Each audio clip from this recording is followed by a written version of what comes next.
So good evening, everyone.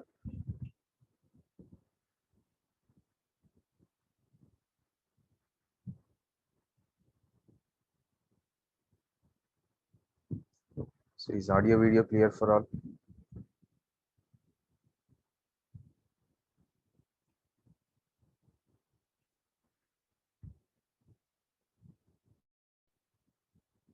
Okay, right.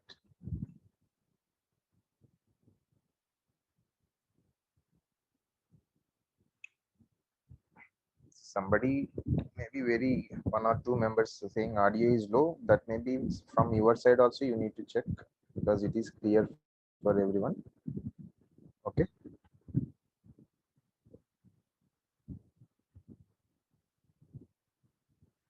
Okay, right.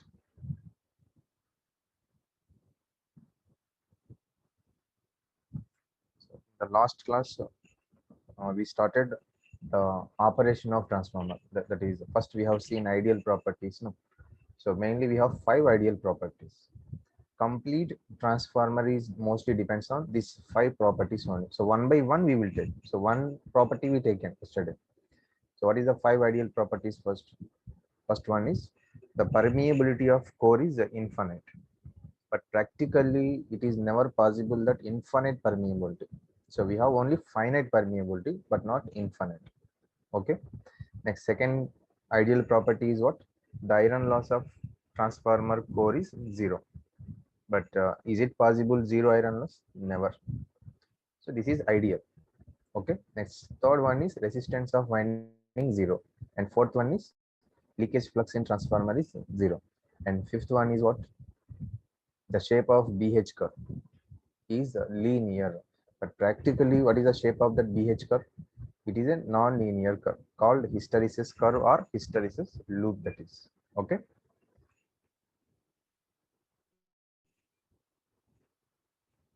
Now, first one we have taken yesterday, operation of transformer with a finite permeability because infinite is not possible. And there, what we got from that point? Infinite permeability case. Due to finite permeability, when we give supply to transformer under no load also, it is drawing a small amount of current. Under no load also, it is drawing a small current to produce flux in the core. Otherwise, if you don't give any supply, there is no flux in the core. Now, once you given source or supply is given to the primary side under no load, then it is drawing a small current. Actually, if it is ideal transformer, no, as it is no load condition, what is the current drawn by transformer should be zero. It should not draw any current, no output, no input. But practically, it won't happen. Even under no load also, it will draw a small current initially. That current we call first magnetizing current.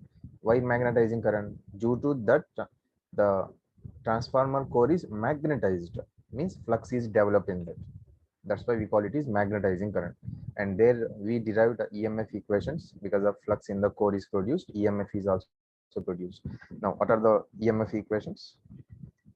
What is this equation? Capital E1, E2, RMS equations. Remember, what is the nature of EMF induced in winding? Instantaneous.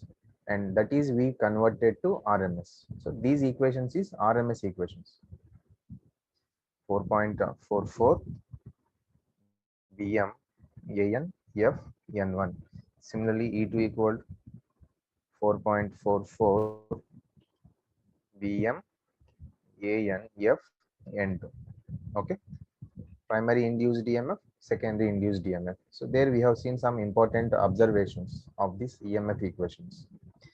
Now, there we have seen one important observation that the flux density of the core is proportional to the voltage to frequency ratio. Okay.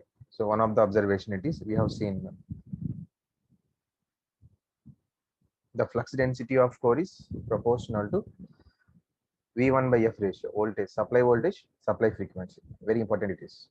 In all AC machines, you will see this condition, mostly in induction machines, synchronous also. So don't forget this one. Flux density always proportional to voltage to frequency ratio. Now, here there is one important question. Okay, that is, can we operate a transformer can we operate a transformer at low frequency? Suppose just by another way you can take, can we operate the transformer by reducing only frequency? Can we operate transformers by reducing only frequency? Can we operate? We can operate at low frequency, but you should not reduce only frequency here. You should not reduce only frequency. Only frequency should not be reduced. What happen if you reduce? Check it is. See, observe the equation relation. By keeping voltage constant, for example, only frequency I am reducing. By keeping voltage constant, only frequency I am reducing, suppose. Then what happened? Already BM indicates what? Maximum density of core.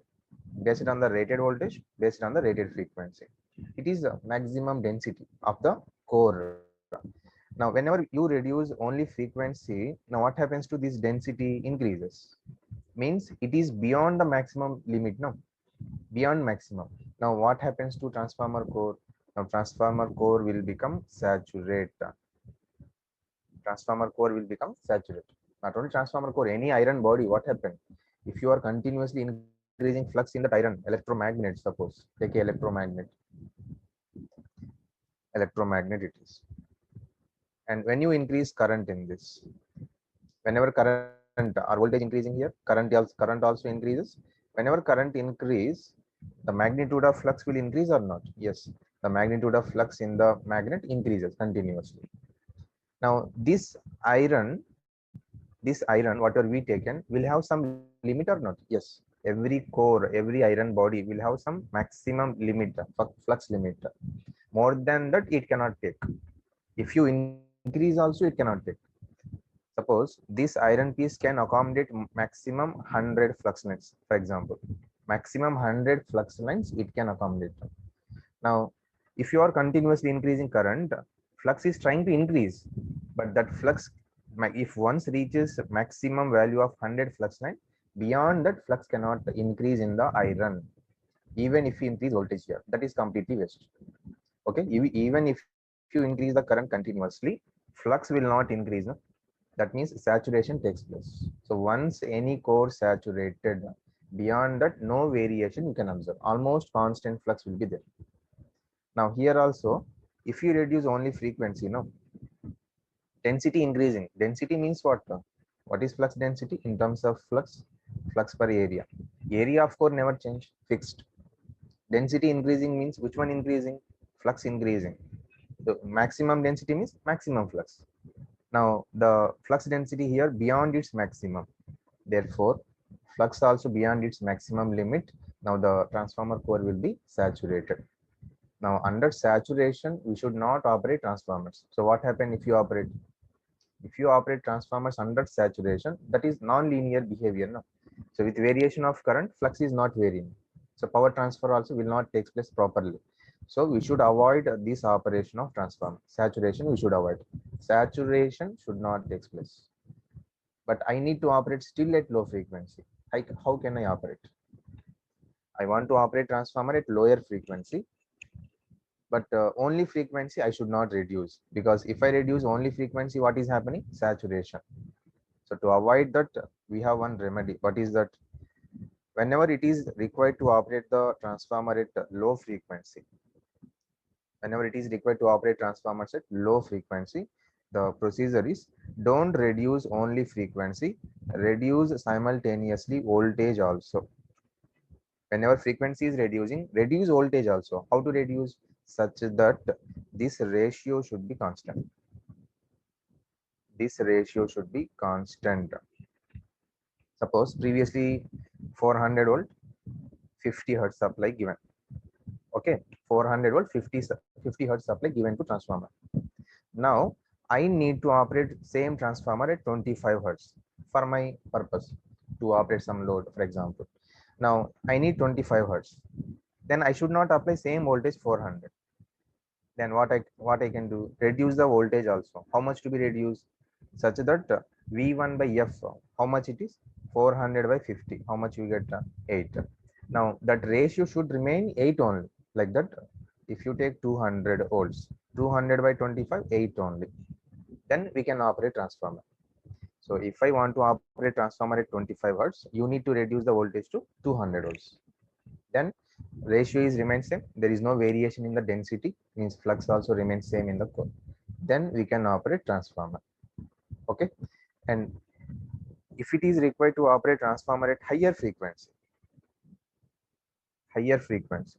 this is not a problem. You can increase the frequency only. No need to touch voltage here. You can increase only frequency, Vm proportional to V1 by F. If you increase frequency, density reduce. That is not a problem for us. Only beyond maximum limit, we should not increase. Reducing, no problem. We can reduce and we can operate transformers. Okay. So remember, only when we are operating transformer at a low frequency, reduce voltage also such that V1 by F ratio is constant in order to avoid saturation of core. Okay, so make a note there, write that point, make a note.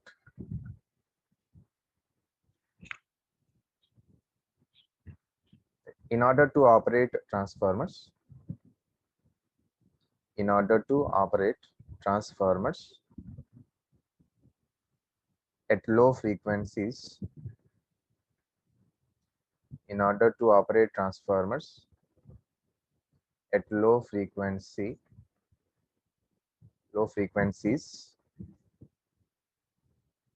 reduce the supply voltage also, reduce the supply voltage also, reduce the supply voltage also, such that V1 by F equal to constant. V1 by F equal to constant, comma, to avoid saturation. To avoid saturation. To avoid saturation.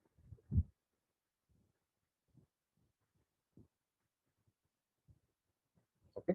So remember this point, because many times in competitive examinations and also engineering services, we have direct question on this point only.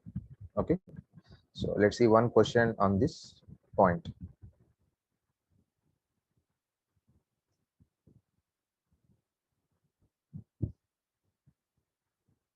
Saturation means what?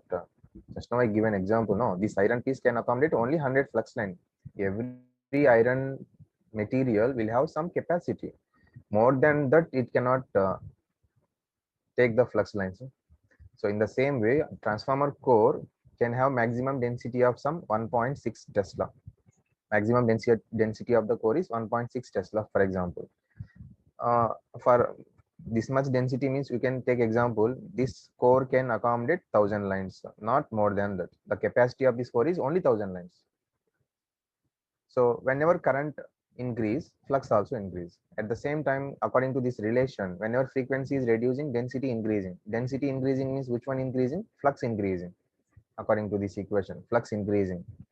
So if the flux lines continuously increasing, maximum 1000 lines only it can accommodate. Now, if you reduce frequency, density increasing. So total flux produced is some 1200 lines.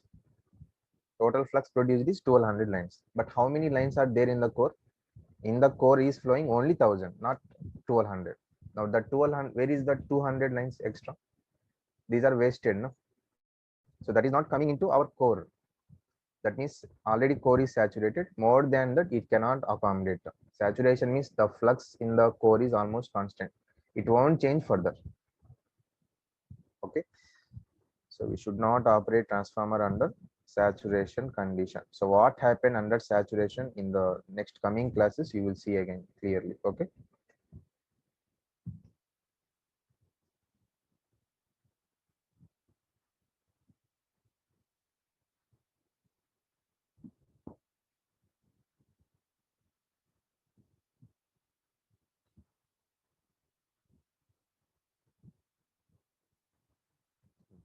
The problems of saturation you will get again. So now you cannot understand. So in the future classes, I will show you what is the problem with the saturation condition. See the question. Read the question.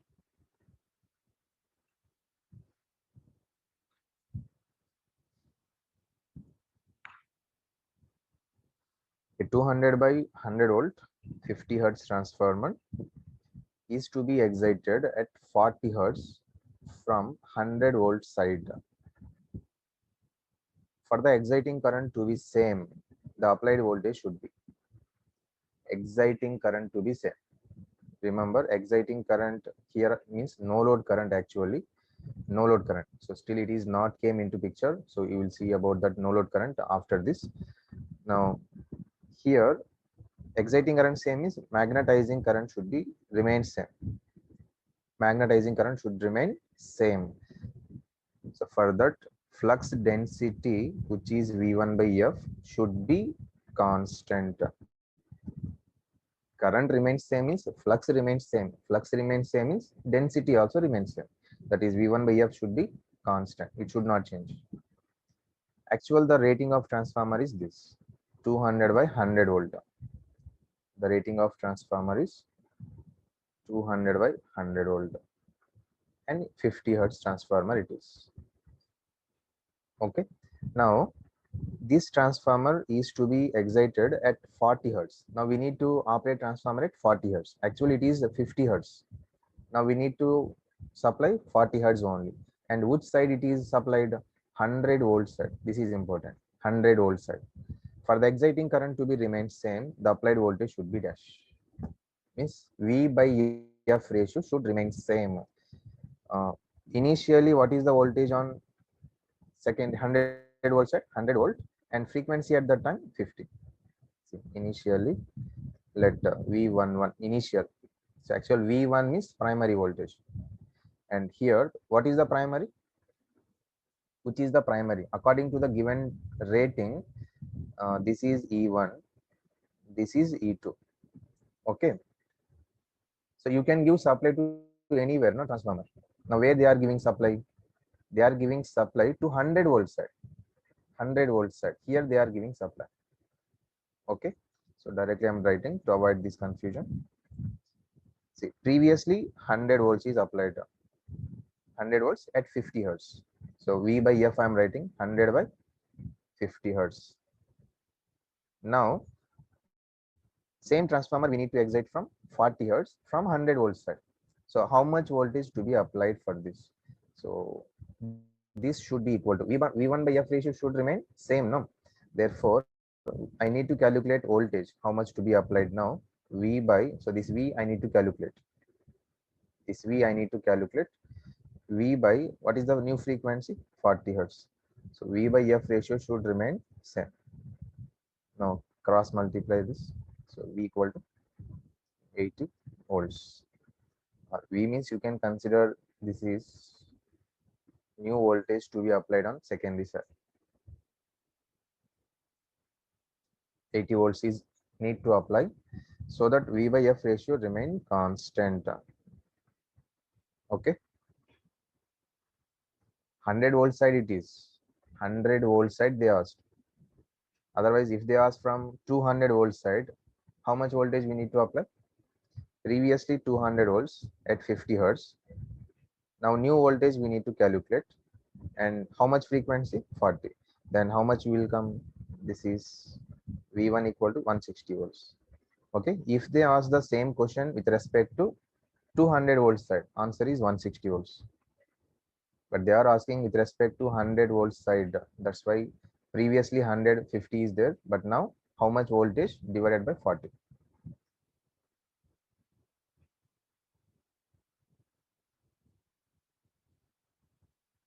Yes, 200 by 100 means what? So yesterday observations I given clearly. Whatever the voltage rating given on the nameplate of transformer or in any question, whatever the voltage rating given, that voltage is always E1 by E2. EMF on primary winding and secondary winding. Always E1 by E2 that is.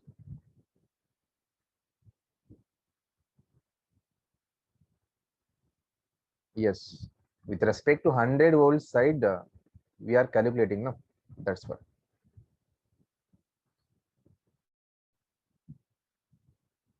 Now, magnetizing current, exciting current, different. Exciting current means actually no load current it is. So you will get in the next coming sessions clearly that is. It is no load current. No load current is the sum of two currents, I naught equal to magnetizing current plus iron loss current. I naught exciting current remains same is I mu remains same. Anyhow, IW constant always. So in the next classes, it will come clearly.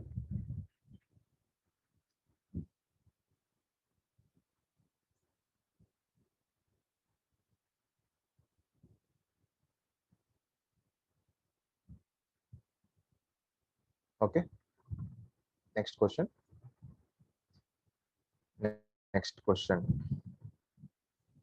So answer for this question 80, because with respect to 100-volt side is this. If the same question is asked with respect to 200-volt side, then answer is 160 volt.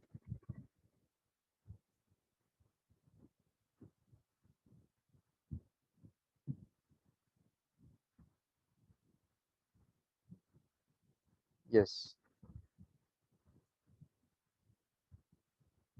Okay. Next question.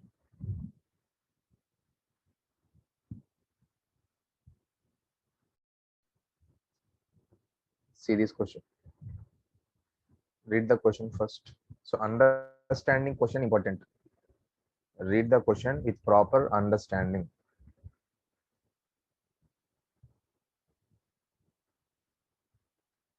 A single phase 50 hertz core type transformer has square core whose circumscribing circle diameter of 40 centimeters.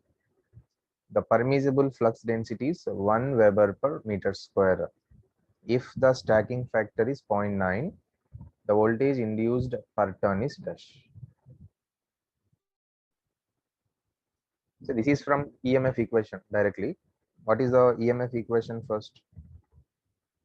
EMF equation is E equal to 4.44 Bm AN F N. That may be primary or secondary, anything.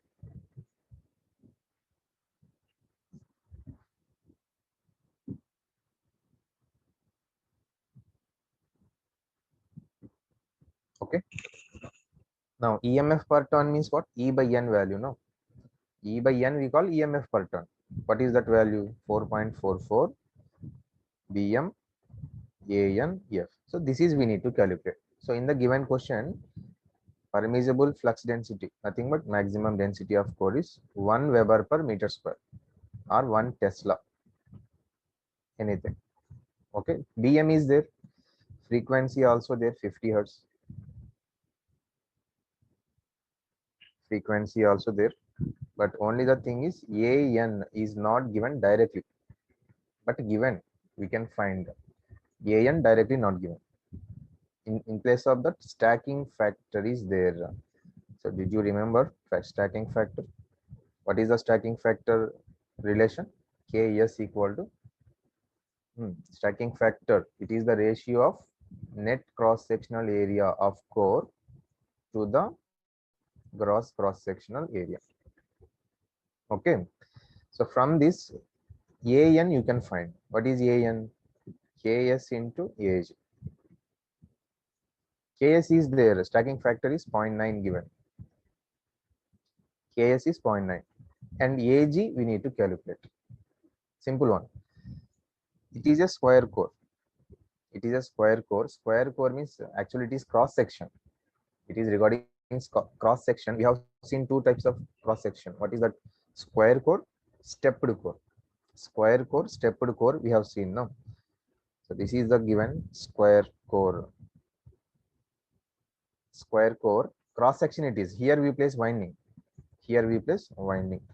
And what is meaning of circumscribing circle diameter means if you place one turn, how it will come? Like a circle only, no? If you place one turn winding, one turn copper wire is placed, then it is like a circle only forming here. And this circumscribing circle diameter, this diameter given, how much it is? 40 centimeters. 40 centimeters. Now circle diameter, square diagonal, both are same or not? This is a square core, this is circle, and this is 40 centimeter diameter. So this diagonal of square only, no? Yes, both are same. Diameter or diagonal of square, both are same. Now square means all the sides are having same magnitude. Let I am taking it is A, side A. This is also side A, and these are also A. This is also A. Square, all having same magnitude. Length is same. Now, how to find area of a square? Area of a square. What is the formula for area of a square? So here, whatever area you calculate, that is gross area. That is AG equal to, what is the formula I given already? Side square, or whatever length of the side is there, small a, here we taken a square. So that a square you need to calculate. Simple, no? See, this is right angle triangle. Apply right angle triangle. Root of a square plus a square equal to 40 square.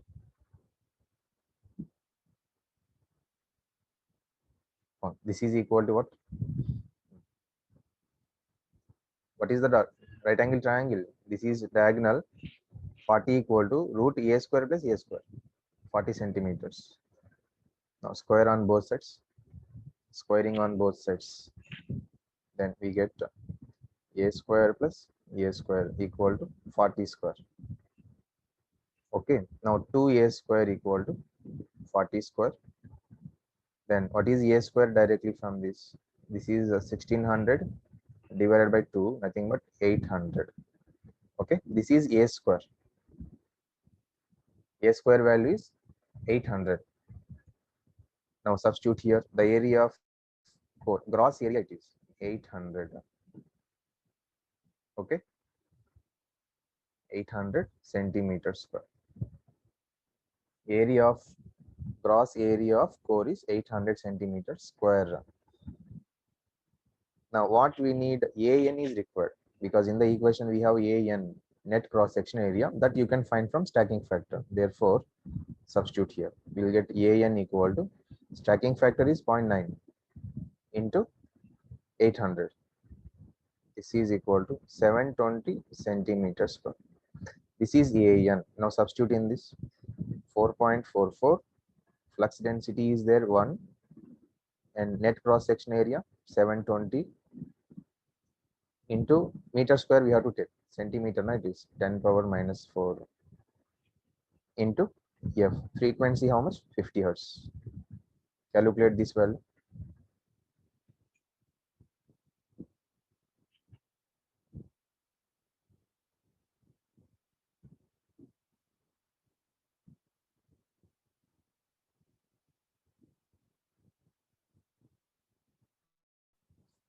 How much it is? 15.9. 15.98 I'm getting. So approximately 16 volts. EMF per turn value, E by N value it is. Voltage per turn or EMF per turn. 16 volts. Yes, right.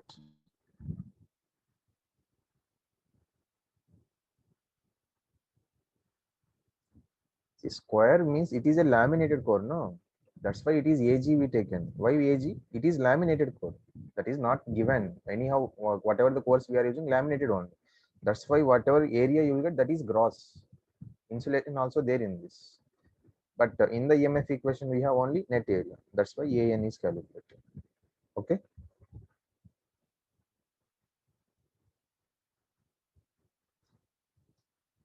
Not circle area. Why circle area? Because core is a square core, no? Core is square. Only that area we require, not circle area.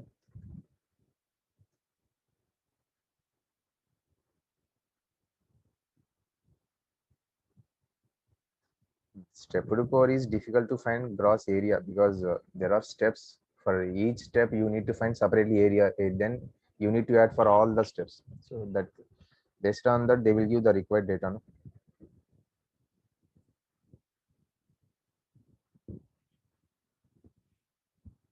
Area is in meter square. That's why 720 into meter, 10 power minus 4 meter square it is. So same I substitute.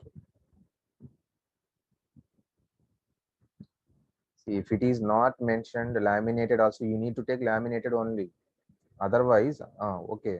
See, given stacking factor 0.9, what it means? It is a laminated or not? If you remember, while giving statement of stacking factor I given there, equal to 1 means solid core, less than 1 means laminated core it is. So given 0.9, so definitely it is laminated core. So don't get many doubts like this, small, okay?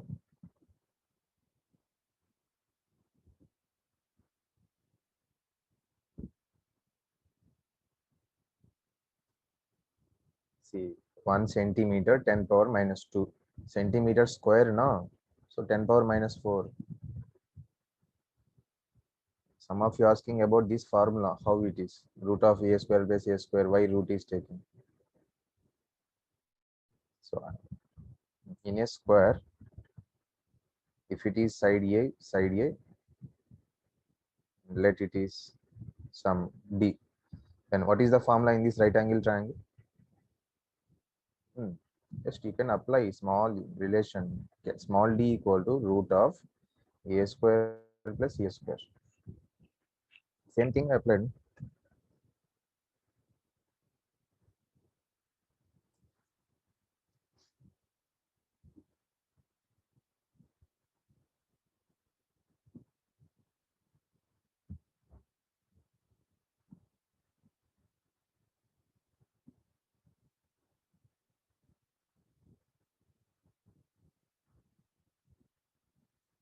See, and some of you asking for previous question.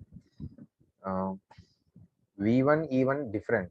V1 E1 they are different, but in most of the numericals, if they don't given any resistance values and reactance value, we consider V1 equal to E1 only. Okay, both are equal, same. Neglecting the drop, that's it. So V1 equal to E1 almost.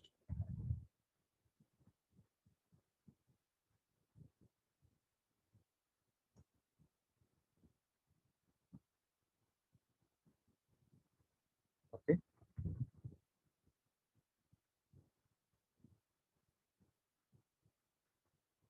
If stacking factor is 1, then what you can do, direct whatever area you calculated, that is itself AN.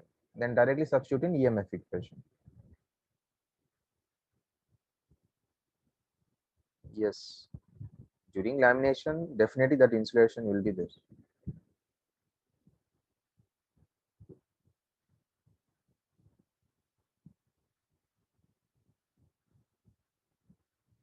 Those who have that anonymous attendee without names, so try to change your names. Otherwise, I cannot reply anything to you.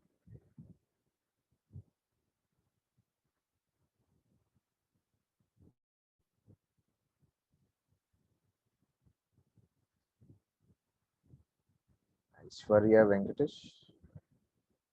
ANAG. So did you attend the second class? I think second class one. So there I given ANAG separately. AN means what? Net cross sectional area. AG means gross cross sectional area. And the ratio of these two we call stacking factor. AN is the area occupied by only iron, because when there is a laminated core, this is solid. Laminated means number of thin plates. Each plate is coated with insulating material like oxide paint coating. Then these are all insulation material, insulation cities. So this is iron. See, this is one plate, this is one plate, like number of plates attached together with insulating material. Just like I give an example also, bread pieces and jam. So if you place jam for each piece of the bread and attach all together, then that is laminated. Okay. So if you find here, what is the total area you will get? Gross it is. Gross means total. Now what is net area? It is the area of only this iron material without insulating material. Definitely AN will reduce or not? Yes. So that AN is net cross section area, which is area of only iron material. Okay.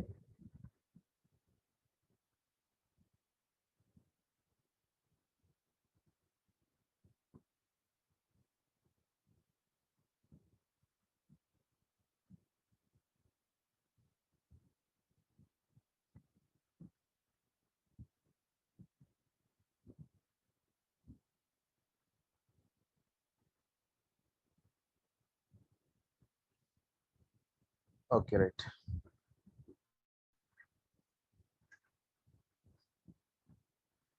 See, one thing I observed generally that uh, in normal physical classes, uh, people will not get many types of this type of doubts, but only in online classes from last year I'm observing.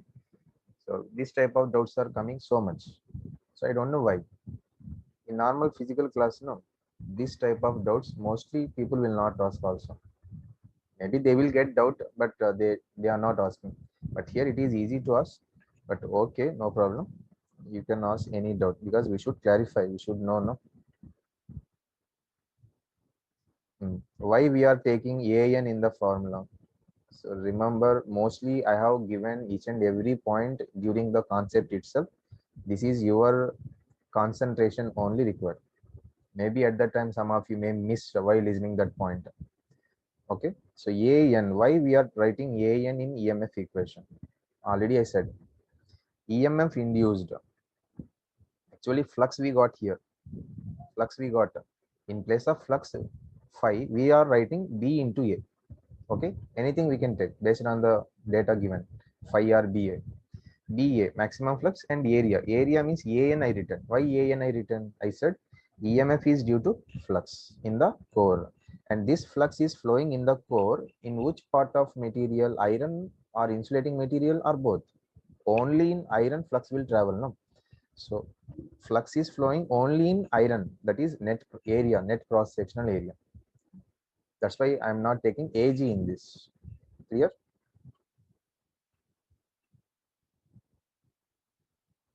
Right.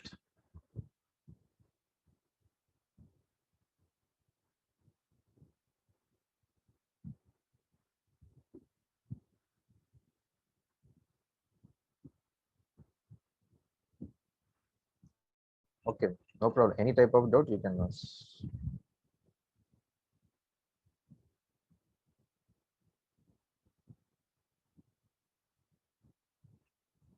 In the previous question again, with respect to 200 volt, initially 200 volt, it is designed 200 volt, 50 hertz. Suppose if they are same question, how much voltage to be applied for 40 hertz, then how much voltage we need to apply? 200 initially 50. Now how much voltage we need to apply for 40 hertz? So that V by F we applied. So we got 160 volts is the answer. Okay. So we are moving to next question. Next question. This is an important question. Previous gate 2 marks question. So try to do this question yourself first. Read the question first and try to do. At least you should reach important model.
So a transformer with a toroidal core of permeability mu is shown in figure. Assuming uniform flux density across the circular core cross section of radius. See, the cross section of core is this small r. The radius of the cross section is small r, and this is mean radius. This is capital R, mean radius, capital R. Neglecting leakage flux, the best estimate for the mean radius, capital R is dash. So given in the first class itself to find the length. So in order to find reluctance, what is the reluctance formula? L by mu A. L is what? Mean length of the core. Length. If it is a square core, we are taking 4 side length. We are doing sum of that. And if it is circular core or toroidal core, how to find the mean length? This length we have to calculate. Circular length. Circular length is nothing but what? Perimeter of circle only. That circular length is nothing but perimeter of circle. So what is the formula for perimeter or length of that perimeter? L equal to 2 pi r. 2 pi r. Okay, so I already given these equations 2 pi r. So we need to find the r relation here. So this is little difficult model because getting idea important.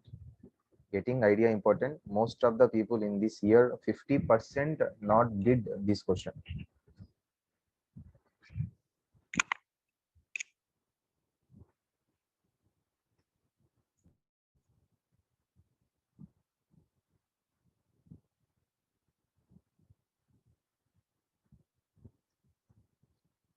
So this is nothing but perimeter of circle.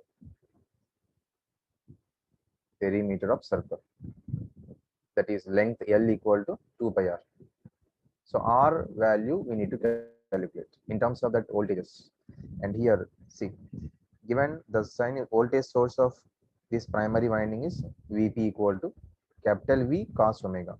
Generally, this is of the form what?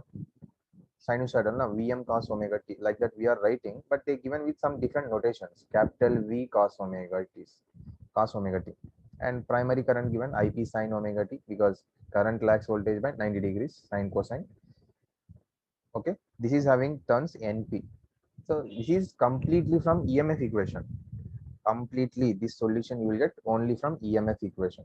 What is EMF equation? First write that E equal to 4.44 phi m, because I'm not writing VA here because flux density not given, but we need the capital R mean radius, which is depends on reluctance. That's why I'm taking phi m directly in the equation. F N.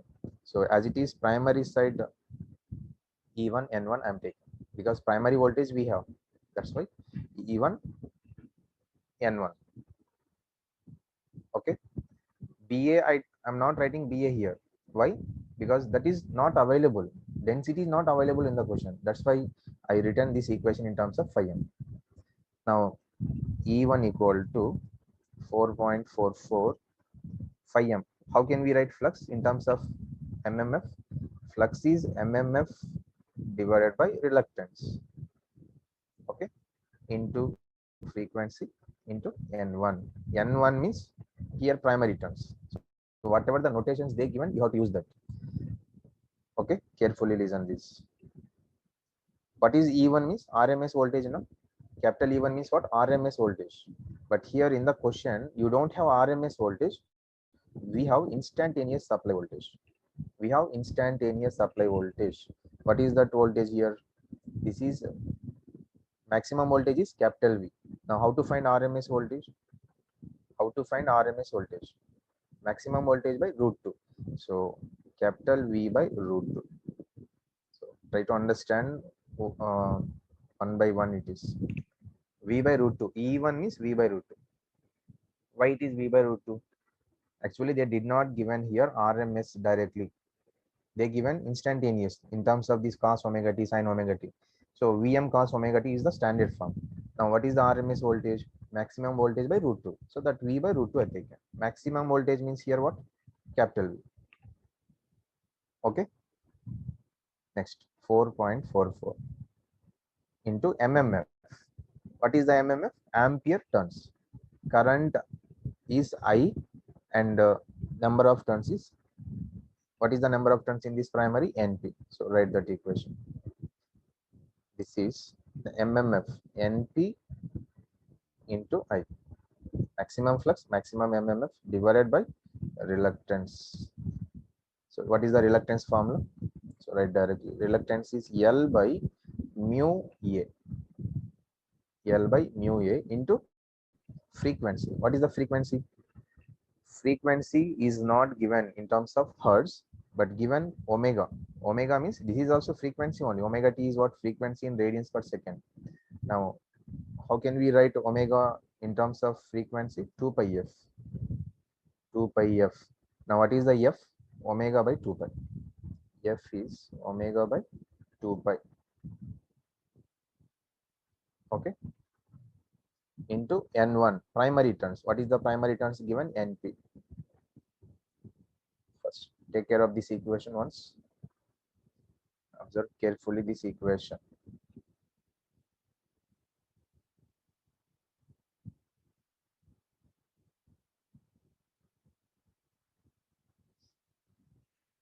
Okay, got it all of this equation? Any doubt in this?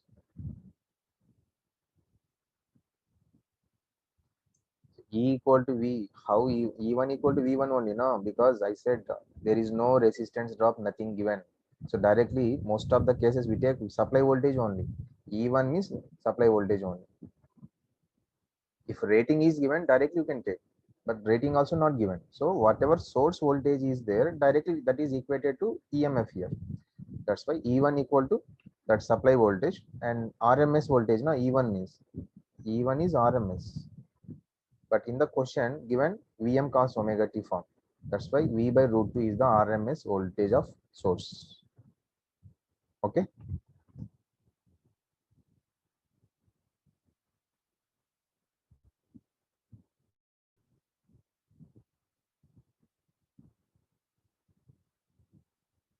Yes, Sai Ganesh, right.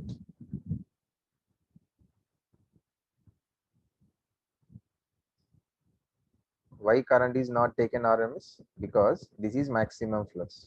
Maximum flux means maximum MMF divided by reluctance. Maximum MMF means N into I, Ni. N is fixed and current is maximum taken. Maximum current is what? This IP. So that's why I said this question little confused and important. Actually, it is Im sin omega t formula in the form of Im sin omega t. Maximum current into sin omega t. What is the maximum current? Capital I. So capital I directly taken. Okay.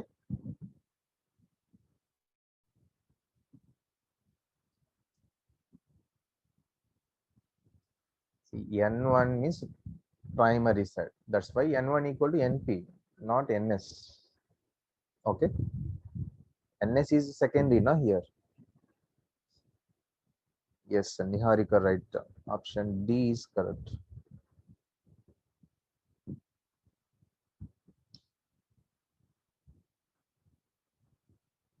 See, in the MMF, see, IP you should not write. So all of you following or not, IP we should not write because IP is instantaneous current. What is instantaneous current? Currents are voltages in function of time, omega t, sin omega t, cos omega t, like that. This is of the form Im sin omega t. No, Im is maximum current. So here you have to write maximum flux. So maximum MMF. For that NP. NP means what? Primary. N1 equal to, actual we write N1, but they given NP. Based on the given notation, we are writing. That's it. And NS means what? Secondary side. But we are considering with respect to primary. No, that's why primary I'm writing. NPI by reluctance. Reluctance formula L by mu A. L means this 2 pi r substitute here. Mu keep as it is. A. What is the cross section area of this circle here? Cross section area of circle A equal to pi r square, pi r square, small r square. Given here radius small r, cross section radius is smaller. So area of this is pi r square. That is you have to write. And then finally you will get the capital R relation from this equation. Try to solve.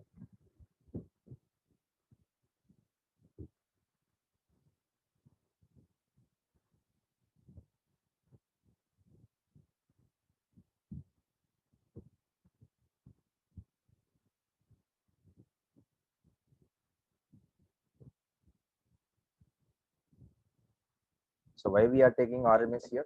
Because this EMF equation is RMS equation. That's why we are converting all RMS.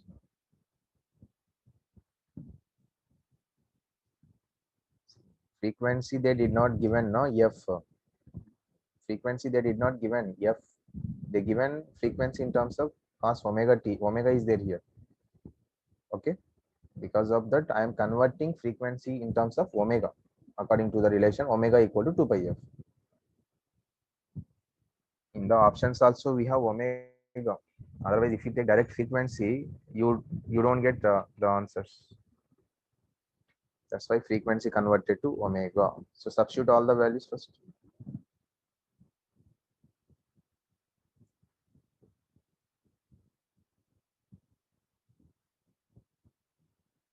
V by root 2 equal to 4.44 NP into I. Reluctance is L by mu A, 2 pi R divided by mu into A means pi R square. Reluctance into omega by 2 pi into NP. Now we need a best estimation for mean radius, capital R required. Now send capital R to left side and remaining all to right side. So from this first, it will simplify. V by root 2 equal to 4.44.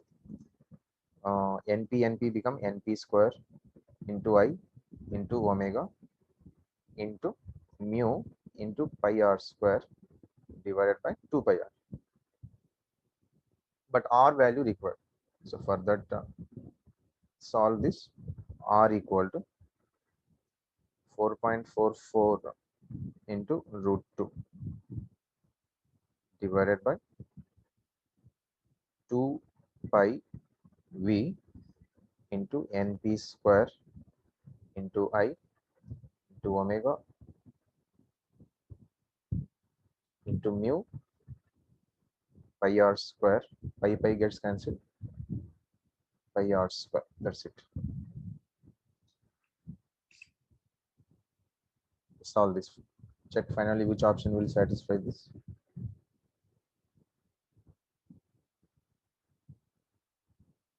So solve this. Which one will come finally? This option D will come. Right.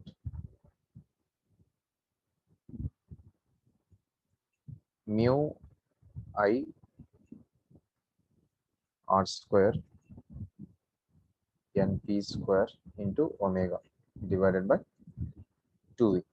So finally, if you solve, you will get this relation. This is the best estimation for mean radius capital R. Okay.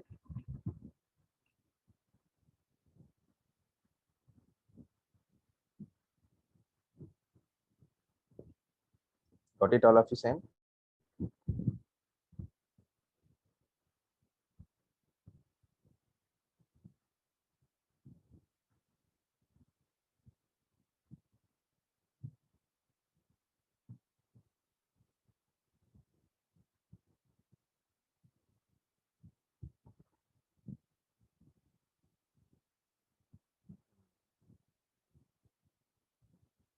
Yes, yes. So V by root 2 4.44 NP square I omega mu pi R square 2 pi R into 2 pi is there here. Okay. So solve. Finally, you will get this. Solve this.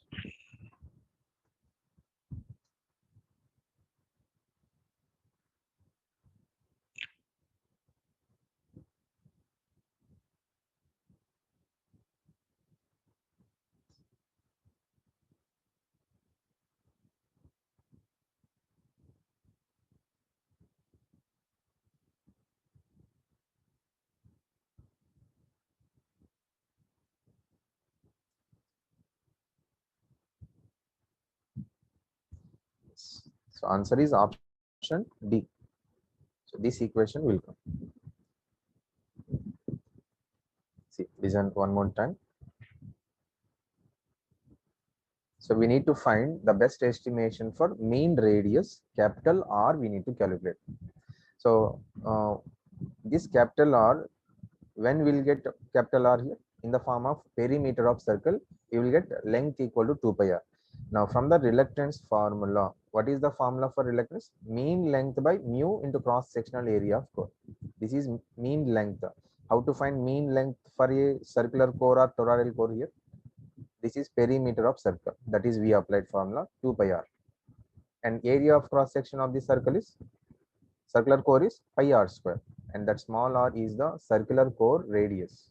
Circular core cross section radius small r. So that is pi r square. Length is mean length or perimeter of the circle 2 pi r.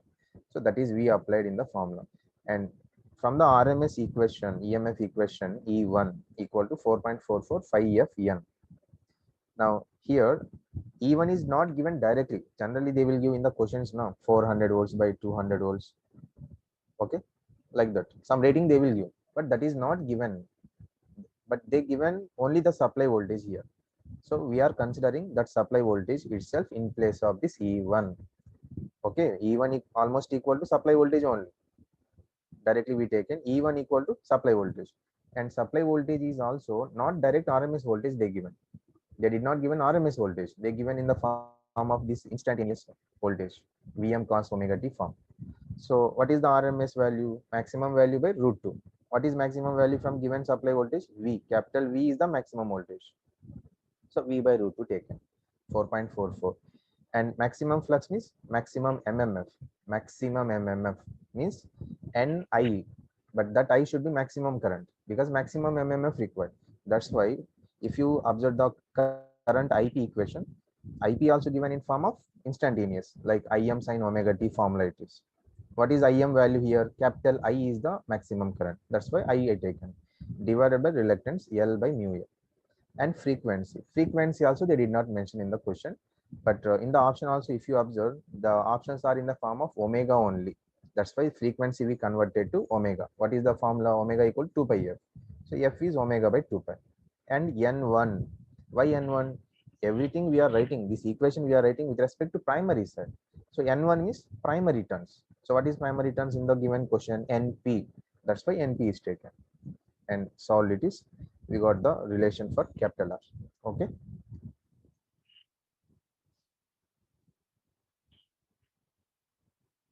Yes, right.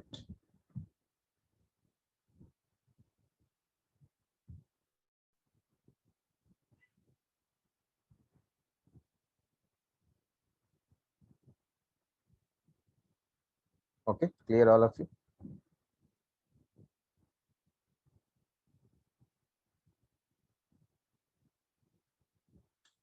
Toroidal core, it doesn't exist means don't tell it doesn't exist. It is there, but practically which one mostly we are using? Toroidal cores we use in auto transformers. But for two winding transformers, mostly toroidal core we don't use. Normal square core or stepped core we use, and that is if you take magnetic circuit, square and shell type mostly we use. Toroidal core, based on the question we have to go.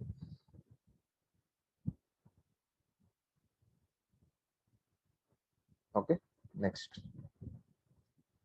So from EMF equation, these type of questions are important. Direct from EMF equation. Okay, take care of this.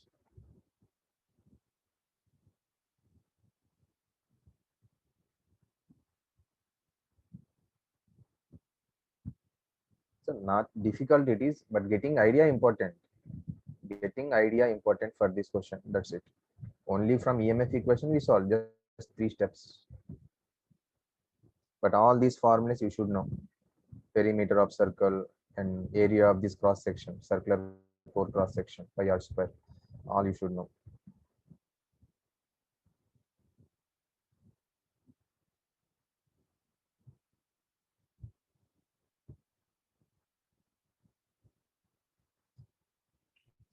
Okay, next.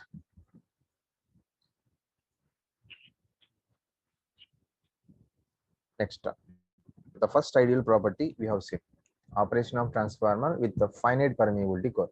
Now we are going to second ideal property. What is the second ideal property? Iron loss of transformer is 0, but practically possible? No. Now let's consider that. Right side heading, operation of transformer, operation of transformer with iron loss, with iron loss. or core loss of transformer. Okay. Now, whatever we have drawn the figure up to now previous first point, same we are drawing again. Same figure we are drawing again.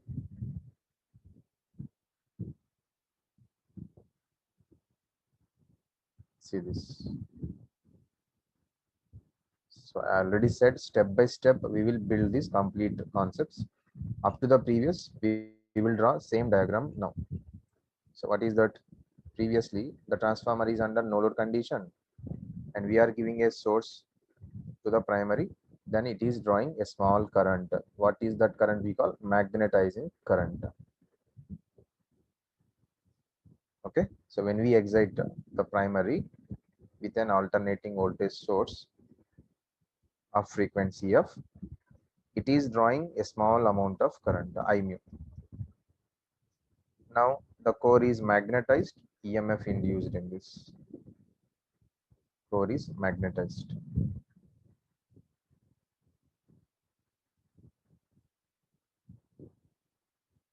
So there is E1, E2 in the primary and secondary windings. So this is up to previous case only. Okay, so up to previous diagram we have drawn first. Now observe.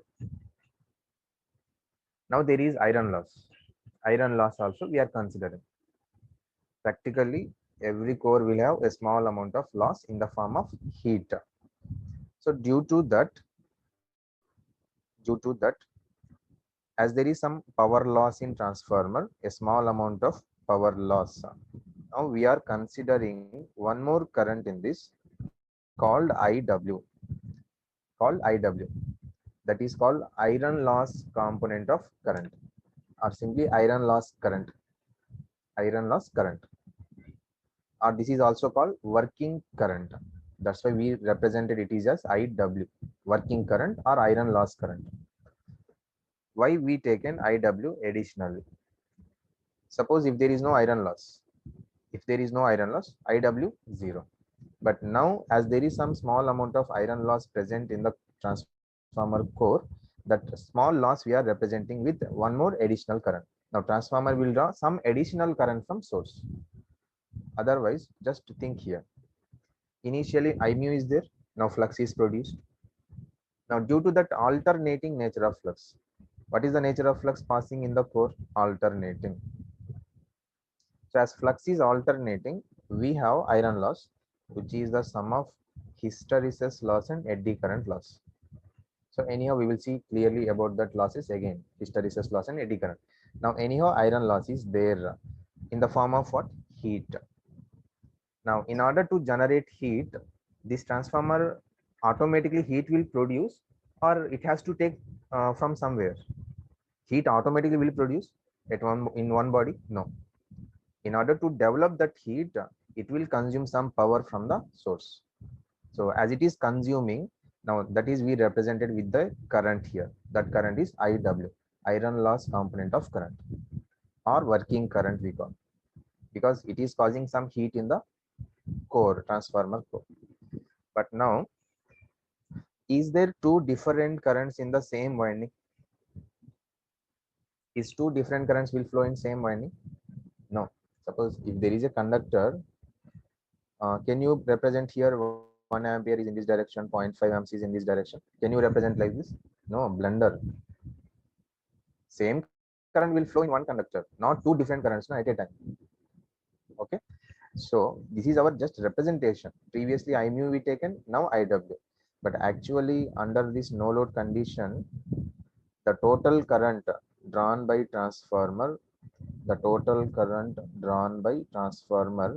under no load is called no load current.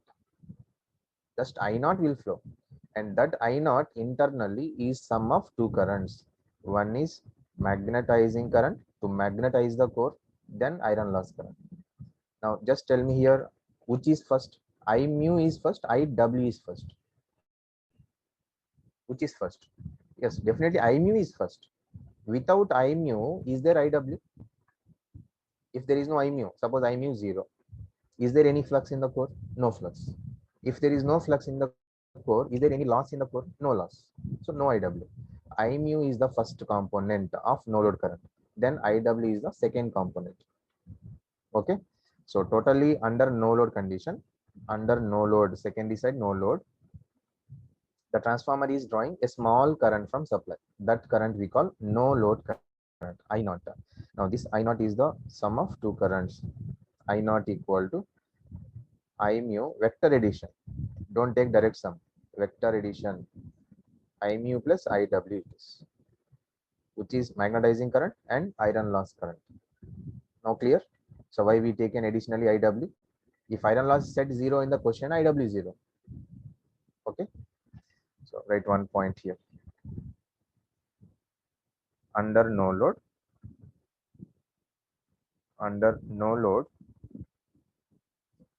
the transformer is drawing,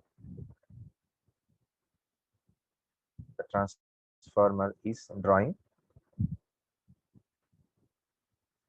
small current,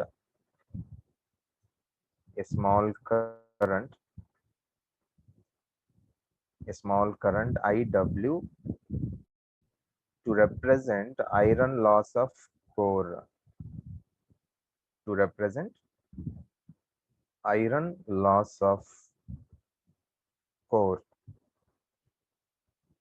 to represent iron loss of core, called as iron loss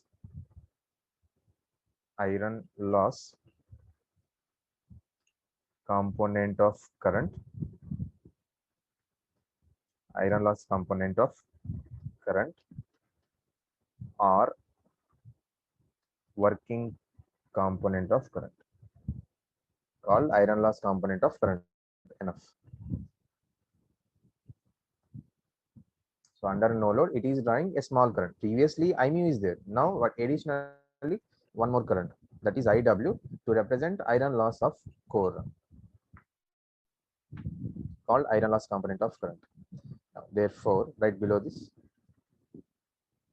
right below this.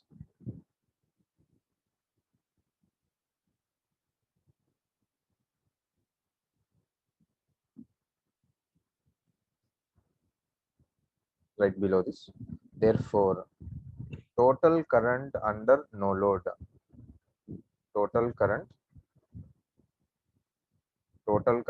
drawn by transformer,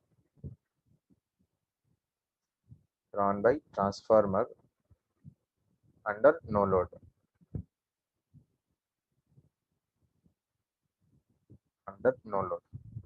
is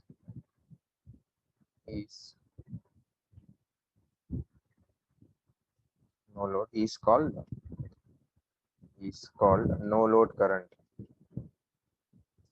is called no load current or exciting current, no load current or exciting current, exciting current, given by I naught equal to vector addition AC. Now it is not DC. If it is DC current, we can directly add. For AC, always vector addition I mu plus IW. So this is I naught. So under no load, transformer is drawing a current called no load current or exciting current, which is the sum of two currents, magnetizing current and iron loss current. See, for induction motor, all these 99% same. The only difference will come there is under no load, induction motor will draw a power that is equal to losses, and additionally one more loss will come in that. Here only iron loss, but in induction motor, same IW, you will see that IWM. Same I naught will become I naught M. So like that, different notations will be followed by different books.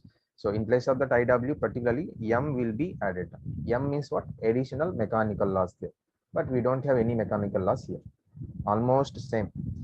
If you learn well transformer, all these notations, all these equations, induction motor also almost same.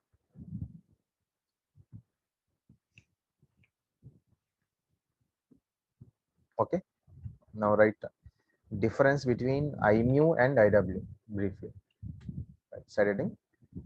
Difference between I mu and IW. Difference between I mu and IW.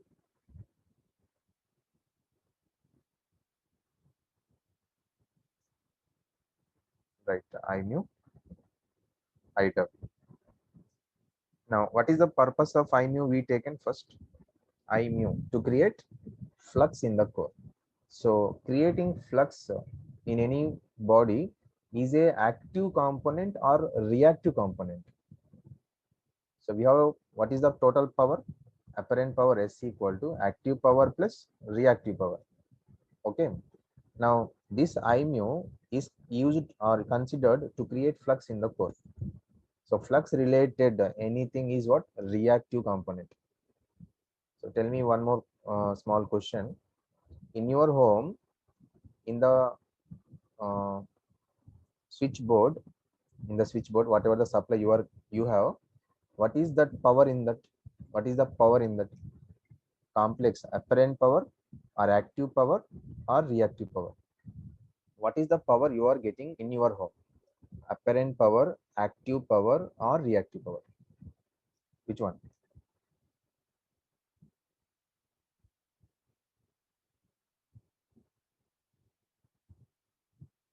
Okay, enough. Okay, enough. Some of you saying active power. The answer is apparent power. The answer is apparent power because from where you are getting supply? Transformer. Don't say that distribution line. Distribution line cannot supply directly. That is not a source. From the transformer you are getting finally. Secondary of transformer you are getting to the loads. So whatever the power is there, that is apparent power, not active power. Now once you switch on the fan, for example ceiling fan, once you switch on the fan, what is the power consumed by the fan first? Active power or reactive power? What is the power consumed by fan once you switch on or once you given supply? That is reactive power, because S is the sum of both, no, active plus reactive. That is reactive power. So what happened there? Once you switch on, it is consuming reactive power in order to develop flux in the motor first. Without magnetic energy here, nothing will happen. So once you switch on, that flux will produce in the fan. Now once there is flux or field, now a torque will develop. Now who will torque? Then active power will come into picture. So once a flux is developed, then torque is produced because of two fields will be there and there is interaction between two fields. A torque is developed and that torque is continuously maintained by active power. Then only active power is enough. That is active power we considered. Reactive power we don't take. So reactive power is very important to create the required flux in any motor. Okay. So I mu is considered to create flux in the core, no? To produce flux in the core. That's why out of these two, I mu is the reactive component of current. So right, first point, it is reactive component, reactive component. And IW, why we take an IW? For representing loss. Power loss is always active power loss or reactive power loss. So have you seen anywhere reactive power losses? No. We have active power loss only. We don't have any reactive power losses. Like we have mainly three elements R, L, C. So out of these three, loss is due to which element? Only resistor. Do you have any loss due to inductor and capacitor? No, they are just energy storage elements. You don't have any losses with that, with the inductor and capacitor. Loss is due to always resistor. So these two are the reactive elements. This is active element. Okay, like that. IW is taken for representing loss. So it is a active component of current. Right, it is. It is active component. It is active component. Okay, next next point. Now as it is reactive component, I mu is reactive, which element is suitable to represent this current. So we need to represent this current in one of the element out of this RLC, which is suitable to represent I mu. Reactive component is suitable. What are the reactive components? Either inductor or capacitor. Now which one we have to take? Inductor we have to take. Why inductor? Because capacitor is related with electrostatic energy. Inductor is related with electromagnetic energy. So what is the energy we have here? Magnetic or static? Magnetic. That's why inductor is suitable for this. Therefore, it is suitable to represent in inductive reactor. So considering an inductive reactor of reactance X naught, that reactance we taken as X naught because no load condition, and this current is represented here, I mu. I mu is represented with inductive reactor. Okay. Next, in the same way, IW. IW is what? Loss. Now, which is suitable for loss? Resistor, definitely. Now, let us consider a resistor of value R naught. And this current is represented here, IW. Okay. Now, clear now up to this. Resistor is taken because loss it is. Loss component. Loss is due to resistor only, not due to inductor or capacitor. So, resistor is taken. Now, out of these two currents, which magnitude is higher? I mu is greater or IW is greater? Tell me. I mu is greater or IW is greater out of these two? Yes, definitely I mu is greater. Why? Because of I mu, IW entered into picture. Without I mu, is there IW? No IW. So I mu is like a source. Due to that only IW is coming. So I mu is little greater than IW always. And for examination point of view,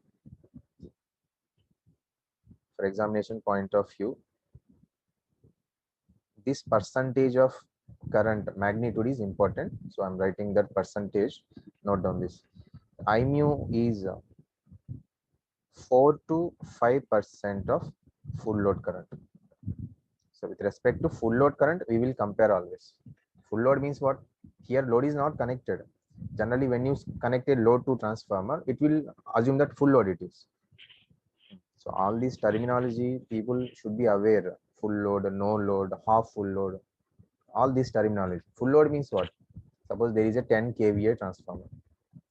On the nameplate 10 kVA is there. Means what?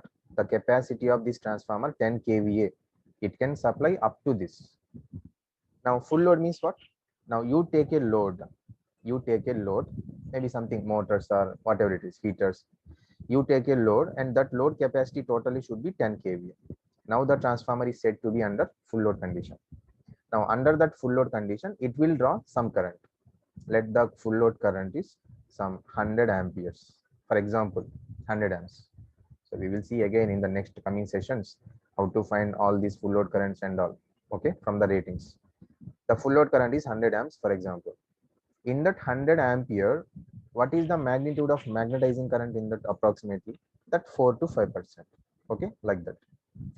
Then IW is little less than this. IW is approximately 1 to 2% of full load current.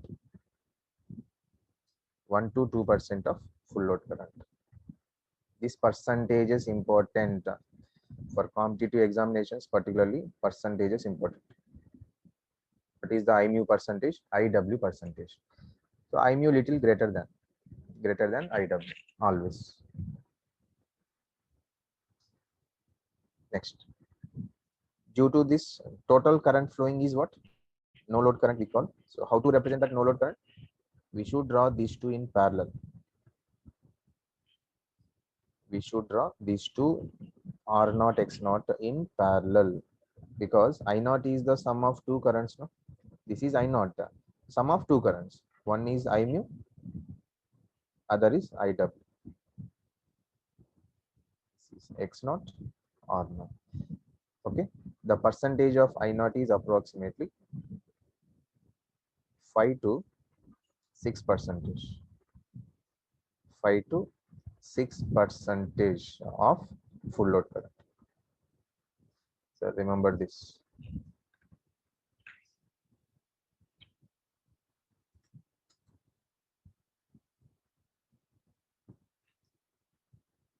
So these two are drawn in parallel. R naught X naught is drawn in parallel. Why? I naught is sum of two currents. Then how to represent? Series or parallel? Parallel only. So if you put both in series, R naught X naught, only one current will flow here. Then it won't satisfy. No, that's why it should be in parallel. Then I naught will divide into two parts of current. One is I mu, one is IW. Okay, that's why it is done parallel. So this branch we call no load branch. Remember this branch or this figure, whatever we drawn, this is called no load branch. No load branch. Okay, completed up to this.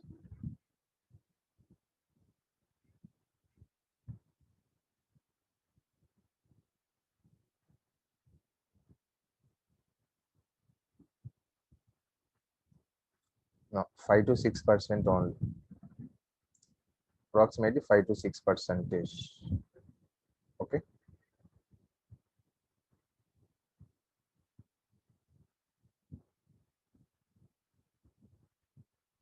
Shunt parameter. Shunt parameter. I will tell that is in the equivalent circuit because still we did not draw that. Up to now, it is a no load branch only.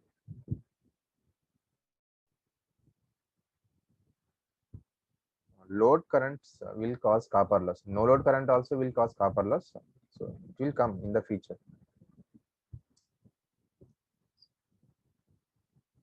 Okay. Next.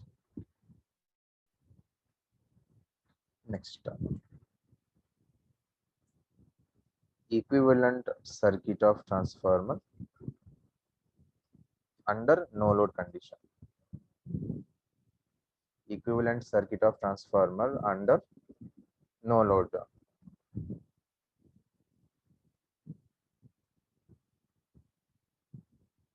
This is not complete circuit. Means still we have some more concepts to be complete to draw the complete circuit of transformer. This is up to no load condition only. So this is the circuit.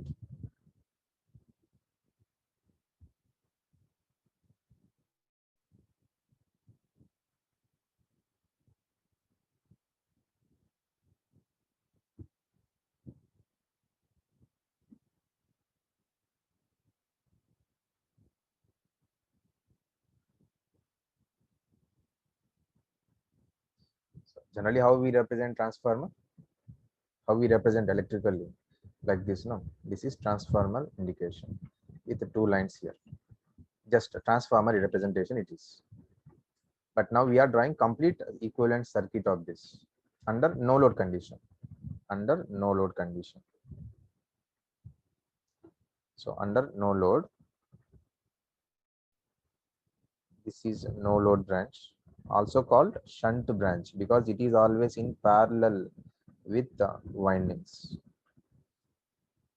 Like this. This is no load. Secondary, we are not connecting any load, open circuit just. And primary side, we are giving a supply voltage V1 and current I1. I1 is no load current, it is no load current I0. Now this I0 is flowing here. I0. The current through resistor is IW, and this is I mu. Okay. See, one important observation I will tell you here. Listen. In this diagram, you should not draw these two lines. So I'm drawing, listen first. You should not draw these two lines in this diagram. What is the representation of these two parallel lines? These two lines represent the core. So transformer may have core, some transformers are air, some of the transformers will have air core. If there is air itself core here means flux will go from primary to secondary through air itself. Through air, flux will go from primary to secondary through air. This is air core. But for air core, the two windings should be very near. and generally we use for some applications like high frequency applications only. This is for general domestic purpose, whatever we are using, all are core type transformers only, not air core. If they mention air core, you should not draw any two lines here. And these two lines represents what? Core. Iron is there. But in this figure, you should not draw this is. You should not draw this is. Why? Why we should not draw? Then it is saying that air core, na it is. If you don't draw, is it air core? No, it is not air core. Why? Because in this diagram, you are indicating I mu and also IW. There is I mu in the figure, there is IW in the figure. That means what? Magnetizing current is there and iron loss current also there. Means core is there or not? Yes, there is a core. Then again, you don't draw these two lines here. Yes, some of the books will draw. Yes, some of the books will draw. Yes, you can draw. But when you draw these two lines, what you need to do is you need to put a small box here. You need to put up to here a small box. Then you have to say this box, in this box, this is a ideal transformer. This is ideal. So here you don't have any currents, nothing. This is ideal transformer. Ideal transformer up to this. This dotted lines indicate whatever is there in the dotted line, that is the ideal transformer. Okay. But when you draw completely, no, then don't draw these two lines, because already with I mu IW, you are saying there is a core. So again, you should not draw these two lines. Otherwise, if you draw, you should put this dotted line, then say this is this up to here, it is a ideal transformer. Okay.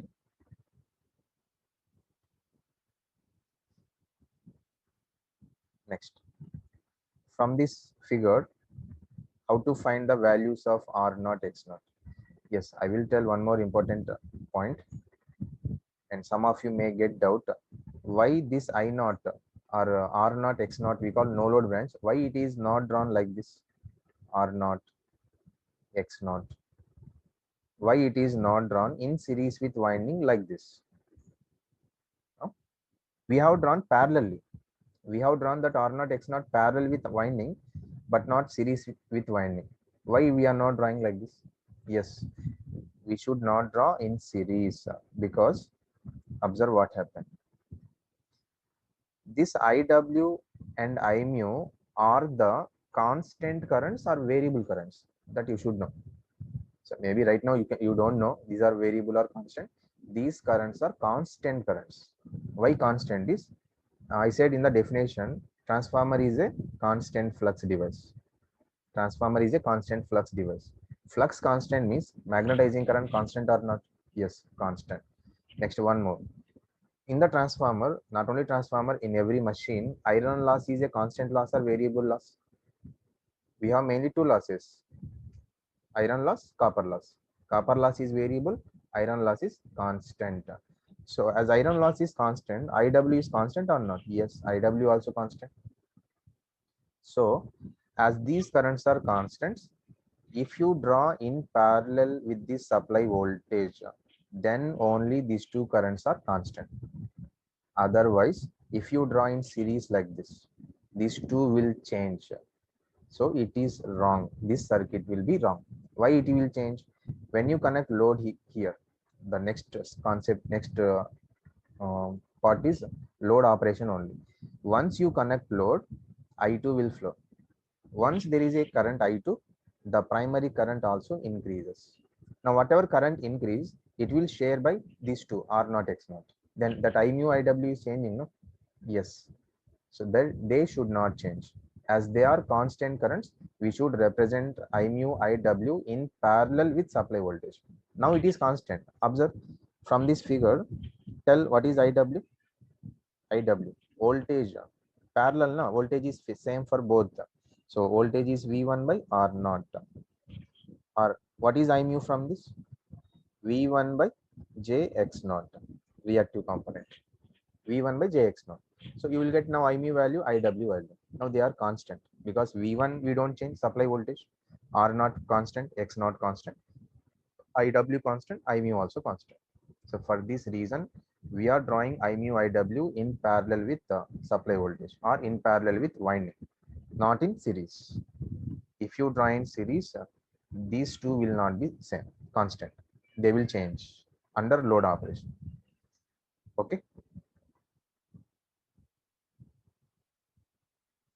Thus people will get doubt why it is drawn parallel, why not in series. Clear all of you?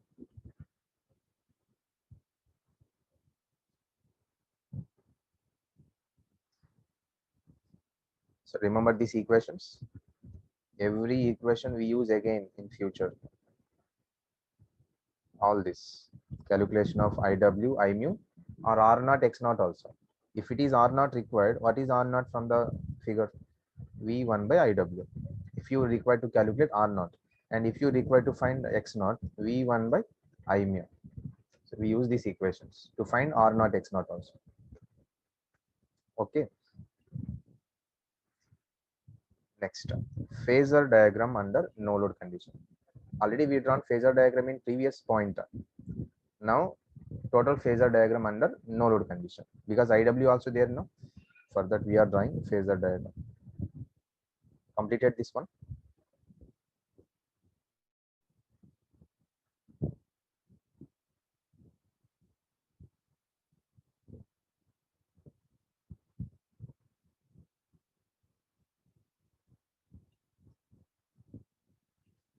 Phasor diagram under no load.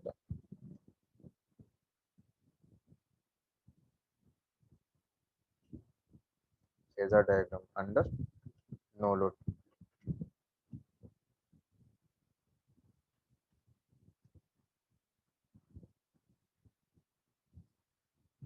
So up to whatever we have drawn now phasor diagram. So draw same as it is up to previous. So what we have drawn first, supply voltage is first we drawn V1 supply voltage. Then magnetizing current we have drawn I mu, and then flux is produced in phase with current. Then EMF induced lags flux by 90 degrees. This is E1, and E2 also in phase with this. So generally E1 we don't write here because secondary connect loads. That's why we directly take it is E2 only. This is E2. E1, E2 both in phase with different magnitudes. E2 only we are taking. See, in some of the books you will have V1 and E1 also here, E2 also here, like this. So what it means is V1 actually the EMF induced will be opposition to supply voltage according to Lenz's law. Here they should consider like minus E1 minus E2 it is. Then only it is correct. Okay. In some of the books you will see both in phase. V1, E1, E2 all in phase. EMF induced and voltage is in phase. But this will be minus. If they don't given also we have to consider according to Lenz's law it is opposition. Minus E1 minus E2 that is. Okay.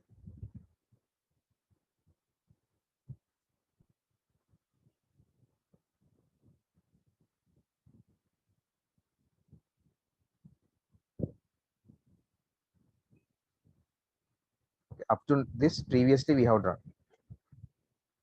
Up to this previously we have drawn. Now in the second point, which one will come? IW has came. Now where is that IW? IW. It is a resistive component, no active component. So resistive component is IW in phase with voltage. IW in phase with voltage. So how to draw that IW magnitude? If I mu is this much, just now I given in the differences. What is I mu percentage? 4 to 5%. Then IW 1 to 2%, less than that. That's why the magnitude I drawn less. Okay. Are you observing this I mu IW magnitude? I mu is this much. IW is very small. And why IW is drawn in phase with voltage? Because of resistive element it is. For a resistive element, current is in phase with voltage always. So hope you know that points with a resistor, inductor, capacitor. Okay. Now total current I naught required. What is I naught? Vector addition of I mu plus IW, vector addition. Now how to take that vector addition in the diagram? Simple. From IW, draw a line parallel to I mu. Draw a line parallel to I mu. Next, from I mu, draw a line parallel to IW. Draw a line parallel to IW. So from one vector, draw a line parallel to other vector. Then the intersection point of these two will be the resultant. This is no load current of transformer. This is no load current. So the supply voltage, when we give a current is drawn by transformer, that current is I naught, which is lagging. Observe, this current I naught lags the voltage by some angle. This angle we called power factor angle. What is angle between voltage and current? Always angle between voltage and current always we call power factor angle. So this is a power factor angle, and here we call no load power factor angle because no load condition. This is no load power factor angle. So this angle is generally high, that is in the range 60, 70, 80 like that. So it is 60 to 80 degrees approximately. In this range will be there. High angle it is. No load power factor angle is very high, more than 50 degrees. So if angle is more, what is the cos of that angle? Cos 0, 1. Power factor. What is the angle? Power factor is, we have the power factor range 0 to 1. 0 power factor to unity power factor. Now, if it is cos 60, cos 70, cos 80, power factor is very less.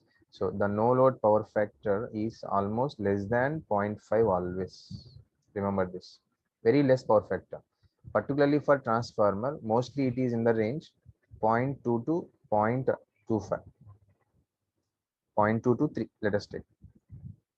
The power factor is in the range 0.2 to 3. Small power factor it is. Very low power factor. Because angle is more. Angle is more. Okay. Now, from this figure, we will get one important relation. Observe this. Observe. Let it is point O, point A, point B, point C. Now, this is a right angle triangle OAB. Now, from right angle triangle OAB. Observe, OAB is the right angle triangle. Okay, OAB is the right angle triangle. Now, from this triangle, we need to find IW, I mu. I naught we have, because in every question you will get I naught value. I naught they will give in question, but I mu, IW values directly they don't give. So you need to find that I mu, IW. How to find? Using I naught you need to calculate. So from this right angle triangle OAB, what is this angle? Phi naught. Now apply cos phi naught. Apply cosine here, cos phi. What is cos phi? Adjacent side by hypotenuse. Adjacent side is what? IW. Hypotenuse is what? I naught. Then you will get IW is I naught cos phi naught. So IW we got. Similarly, apply sin phi naught here. Apply sin phi naught. Apply sin to this angle. Sin means what? Opposite side. Opposite side is AB. Opposite side is AB. But what is AB magnitude? AB is equal to OC, no? Both are same magnitudes. AB equal to OC. What is that OC means? I mu. So this is equal to I mu divided by I naught. So directly I can write I mu by I naught. So just I'm showing opposite side is AB, hypotenuse is I naught. Okay, then I mu we get is I naught sin phi naught. So remember these two equations. IW is I naught cos phi naught. I mu is I naught sin phi naught.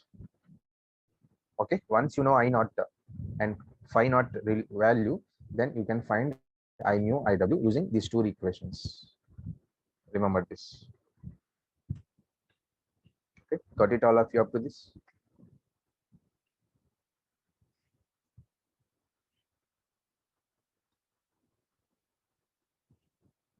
Next, make a note below this diagram. So regarding induction motor, I am giving a small point so that easily you can understand. there. Make a note. Note. Suppose if you get this question also important it is. What is the no load power factor of induction motor? No load power factor, cos phi naught of induction motor compared to no load power factor of transformer. What is the relation? Both equal, or no load power factor of induction motor is greater than transformer or less than transformer? Try to guess. No load power factor of induction motor is dash compared to transformer. Greater than, less than, equal.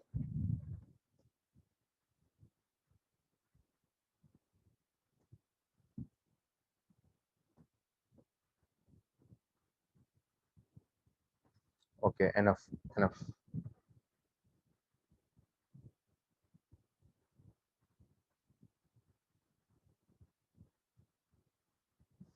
Okay, enough. So answer for this is less than transformer. Less than it is. No load power factor of induction motor is less than transformer always. So I will tell in the same diagram reason why it is. Observe it. In case of induction motor also same terminology will be there. Magnetizing current will be there. IW, iron loss component will be there. Same as it is. What is the IMU of transformer? We said 4 to 5%, small. But for induction motor, IMU percentage is very high, 25 to 35 percentage. Very high it is. Why very high? Already I said previously. Due to the presence of air gap, reluctance is high. To overcome that, it will take very high current from supply. Okay. And IWM, this is almost same as transformer, like 2 to 4%. 1 to 2% in transformer, but there little increases because mechanical loss added, no? That's why 2 to 4%. Now let's put this variation in the diagram. Put this variation in the diagram. See, approximately I'm drawing, check here itself. This is IMU for transformer. Now for IMU for induction motor will be this much. Very high, now it is 25 to 35%. And what is IW of induction motor? Little increase. 1 to 2%, but little increase for induction motor, little increases. Now if you draw the resultant of these two, then the no load current you will get here.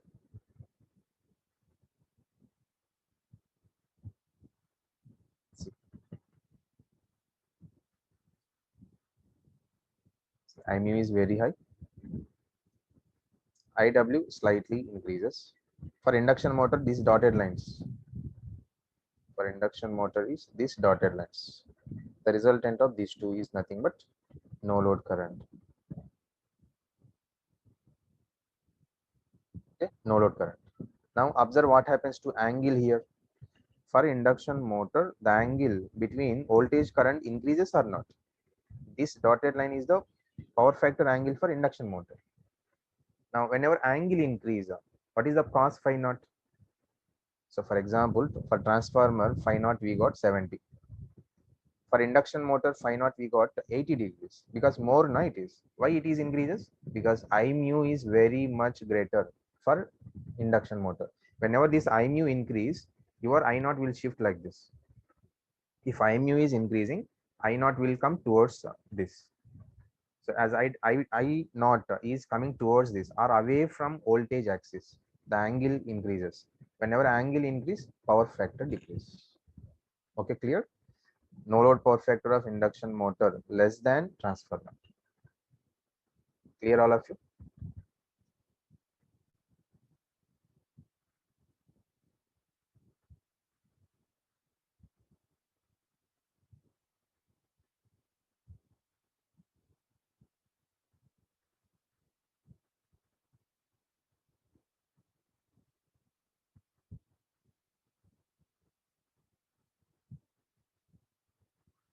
Yes, right.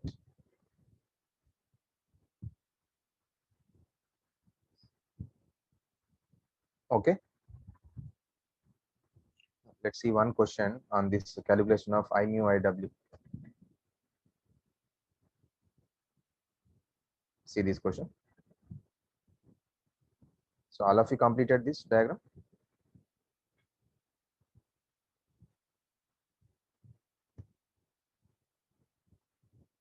Okay, right.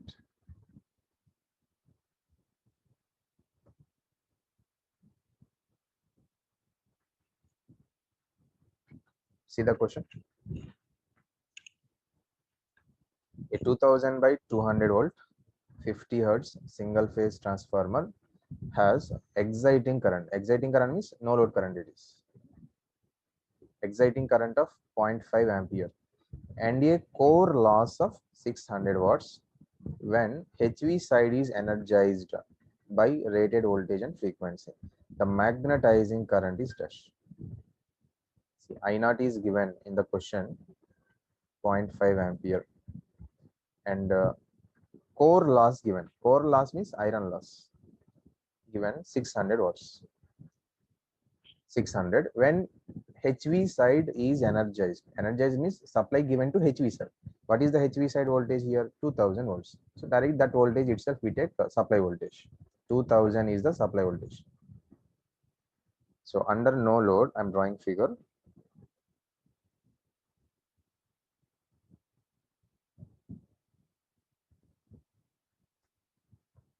See this. Under no load, the transformer is energized or excited from high voltage side. How much voltage? 2000 volts. 2000 volts is given. Actually, E1. So many people make still in confusion. E1 is 2000, then why supply is 2000? So here almost we take supply voltage also same 2000 volts only, because if it is 2000, now how much voltage you should apply as a source? Can you apply whatever you want? No. Whatever voltage rating is there here, that much voltage you need to apply. That means, okay, 2000 volts. Now when you apply here 2000 volts, it is drawing a current of how much? 0.5 ampere, 0.5 amps. Then there is a iron loss in the transformer. How much it is? 600 watts. So voltage given, current given, loss given, power. Then what is the equation? Iron loss equation. Active power, no, it is. What is the active power equation? VI cos phi. So whatever iron loss is there, this is equal to V naught I naught cos phi naught. Voltage under no load applied, current under no load, cos phi naught, power factor. So just power equation we taken VI cos phi. That's it. Now iron loss is 600. How much voltage applied? 2000 volts rated voltage. And what is the no load current? 0.5 given into cos phi naught. So this is unknown for us. Calculate that cos phi naught from this. How much it is? Calculate cos phi naught. 600 by 2000 into 0.5. So this is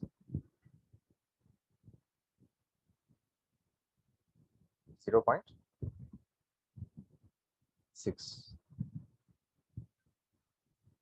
0.6. So all of you got same?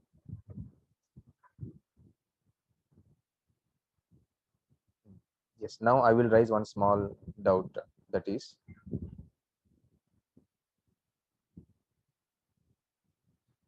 now some people will get doubt. So just now you said the no load power factor is less than 0.5, but here we got 0.6. How it is? Right? Just now I given here. No load power factor will be mostly in the range less than 0.5. But now in this question we got 0.6. Okay. Are you getting doubt or not?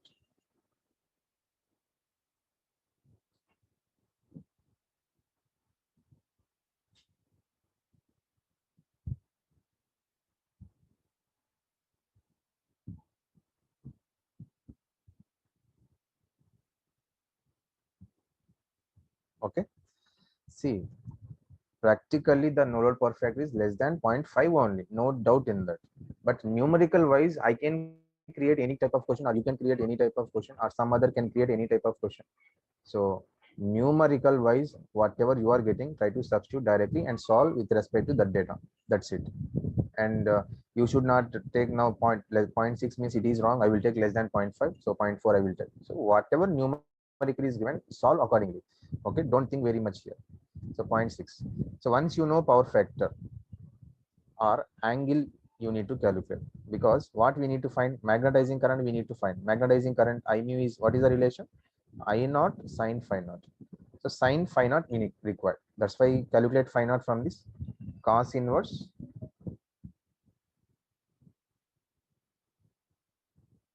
0.6, 53.13. Angle we got a power factor angle. Now substitute here. I naught is 0.5 sine phi naught. Sine 53.13. How much? 0.5. 0.399 or approximately zero point 0.4 amperes. So this is the magnetizing current. Okay.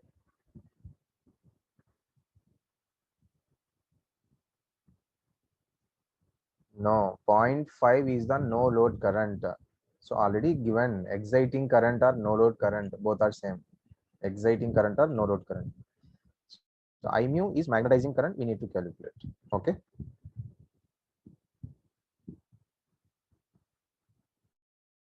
Yes, use in degrees only. Use the calculator in degree.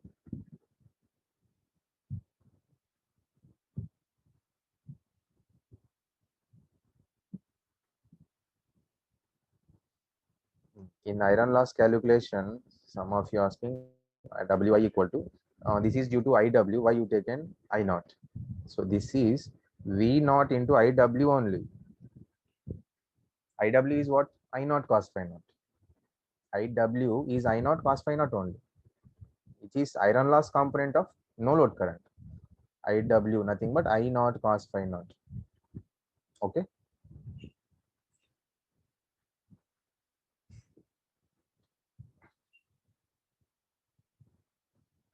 See, this iron loss you can find by iron loss. How to find iron loss? This V naught IW, or what is IW? In the previous circuit I written IW V1 by R naught. The V1 means V naught only, because as it is no load, that supply voltage we are considering as V naught, no load voltage. Okay. So V naught into V naught by R naught. What is this? V naught square by R naught. So like this also you can write iron loss. If it is required to find R naught, then use this equation. R naught you will get. Okay.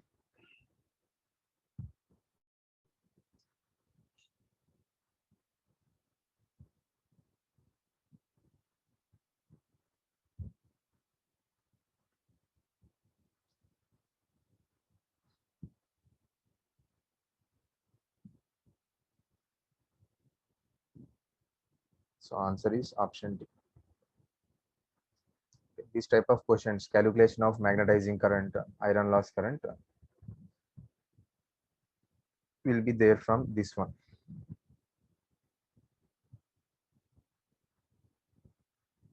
So let's have some break. After break, we continue load operation. So up to now, what we have seen, no load operation it is. Load is not connected. So under no load, what is the current drawn by transformer? No load current. Now we will see after this load operation of transformer.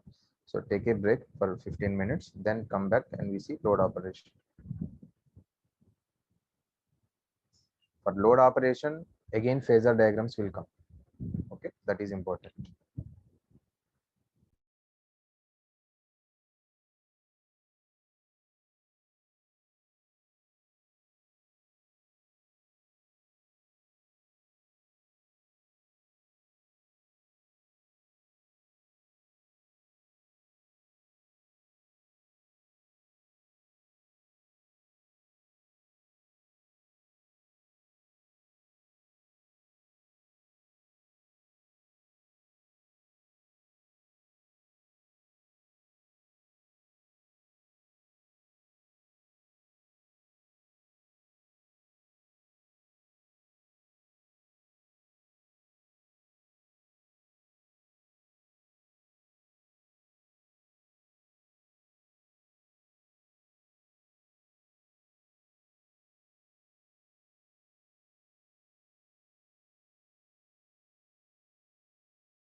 So on no load, we don't get any big problems.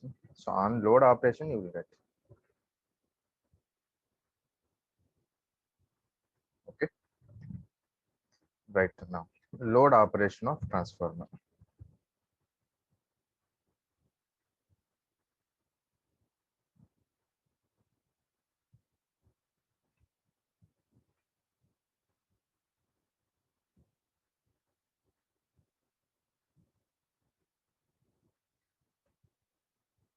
Load operation.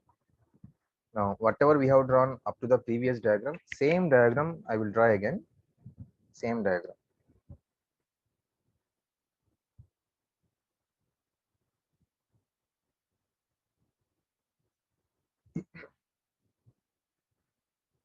So first we consider no load case, then we connect load on this transformer.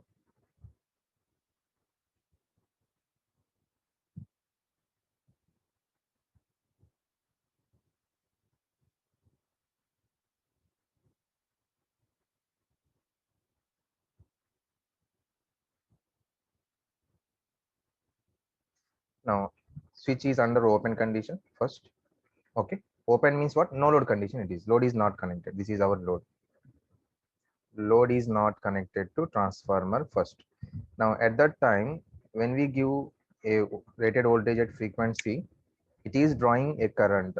What is that current we call totally? No load current, which is the sum of I mu IW. Now due to this no load current, EMF induced in two windings because of magnetizing current flux produced. Let this is our main flux.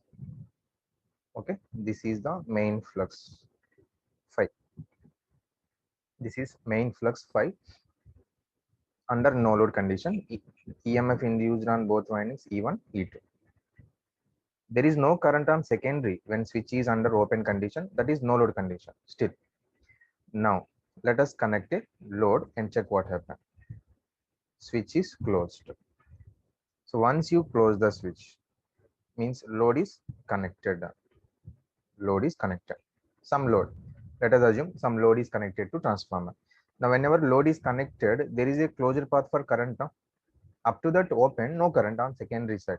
So there is a current only on primary, that is no load current. Now whenever load is connected, a current I2 is flowing such that how that current I2 will flow? According to Lenz's law, the current I2 will flow such that it will produce a flux opposite to main flux or primary flux. So it will flow in this direction so that the flux will be in upward direction. If you apply right hand thumb rule, current is 4 fingers, thumb indicates flux direction. Therefore, the flux produced is opposite to this main flux. This is the flux due to secondary current. Let the current here is I2. A current I2 is flowing based on the load you connected. I2 is flowing such that it will produce a flux phi 2 in opposite direction of this main flux to satisfy Lenz's law. Now what happened? Whenever there is a opposition from secondary side, automatically the primary transformer primary will draw an additional current from the source. The transformer primary will draw an additional current from the source called I1 dash. It will draw a current I1 dash from the supply in order to produce or compensate the flux phi 2. So previously main flux is there on primary side. Okay, now when there is a current on secondary, whenever load is connected, a flux phi 2 is produced in opposite direction of main flux. Now immediately what happened? A current I1 dash, it is taking from supply. It will take from supply automatically and it will produce a flux. Due to I1 dash, one more flux will produce on primary. What is that flux? That flux is phi 1 dash in this direction. Now this flux phi 1 dash and this phi 2 gets compensated each other. So both are getting balanced. So listen one more time. When load is connected, I2 is flowing. Due to this I2, a flux phi 2 will produce. Now immediately what happened? Instantly, these are all instantly. And instantly what happened at the same time? The primary will draw a current from source. That current is what? I1 dash. This I1 dash we called load component of primary current. Load component of primary current. It will depend on load. It will depend on load. If load increase, this current also increase. Now this current I1 dash will produce one more flux phi1 dash here. So when there is a current, definitely some flux will produce due to that. Now this I1 dash will produce a flux phi1 dash. How much it is? In order to compensate the magnitude of phi2, whatever phi2 will produce, that much again it will produce from primary side, phi1 dash.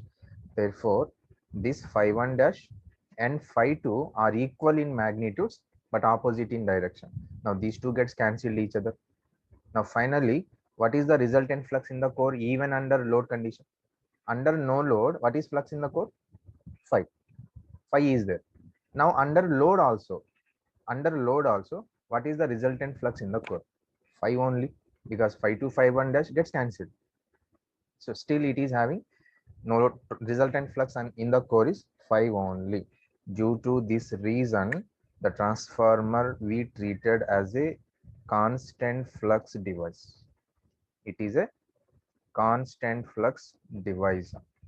Why constant flux? Even under load operation, the flux produced by secondary current and flux produced by primary current compensated each other. So the resultant flux in the core is remains phi only. That's why it is called a constant flux device. So this is in definition I said. This point we left there. So I said it will be shown in the load operation. Okay, now clear why it is called constant flux device. So this is the reason why we call transformer is a constant flux device.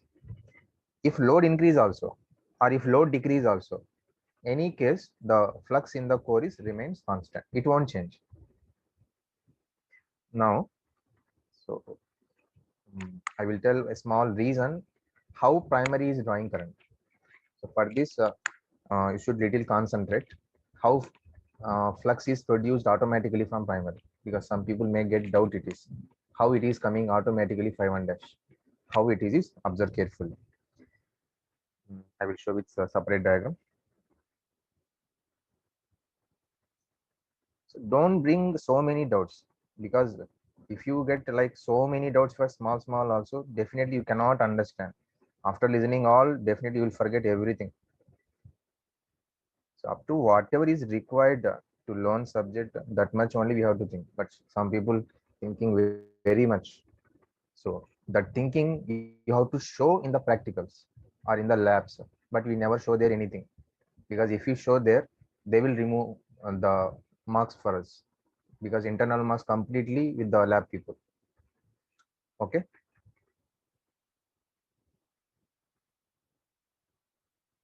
Observe.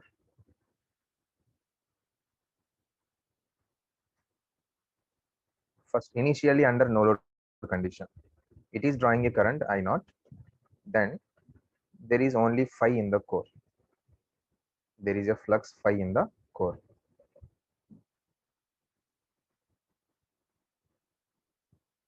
So listen carefully.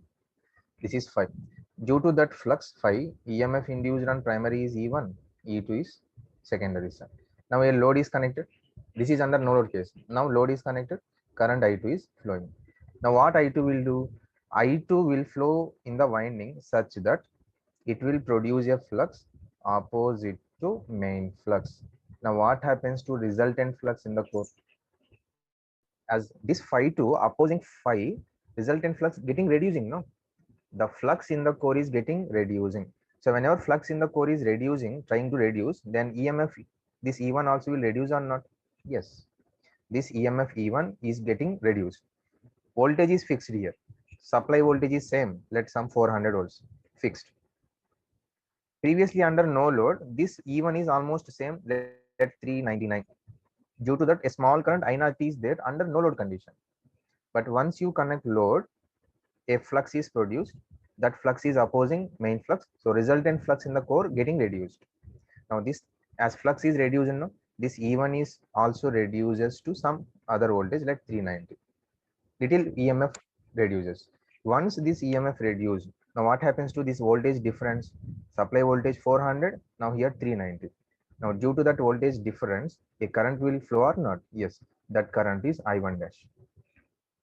Now, due to this current, additional flux will produce here phi 1 dash. Then as flux phi 1 dash is produced, it is compensating these two. Now again flux in the core little increases, and that is phi again maintaining. So as flux is constant, the EMF in the winding is almost constant. So like that, whenever load variations are there, it is causing variation of current on primary side also. Like that, primary current increase little, whenever secondary current increasing, whenever secondary current decrease, primary current also simultaneously decrease. So continuously it will happen. So like that it takes place. Okay. Now write some important points regarding this. So clear all of you. So listen one more time. When load is connected, a current I2 will flow on secondary, which produce a flux phi 2. Now, to compensate the flux phi 2, the primary will draw a current I1 dash from supply, which produce a flux phi 1 dash, which will compensate the flux phi 2. Therefore, the resultant flux in the core is phi, which remains constant always. So we call it is constant flux device. Write that points. Write the points. Under load condition, under load condition, a current I2, will flow on secondary,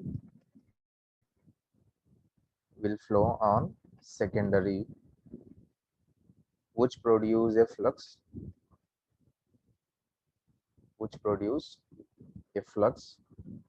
phi 2 in the core, opposite to main flux,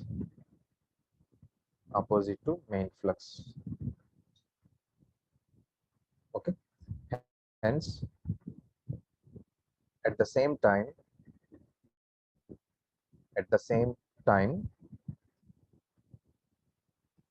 the primary will draw a current, the primary will draw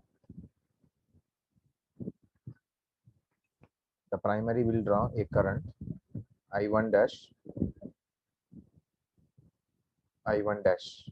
from supply,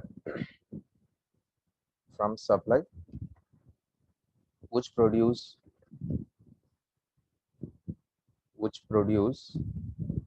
a flux phi 1 dash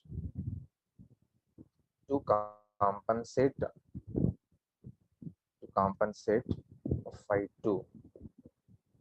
compensate phi 2, Therefore, the resultant flux in the core,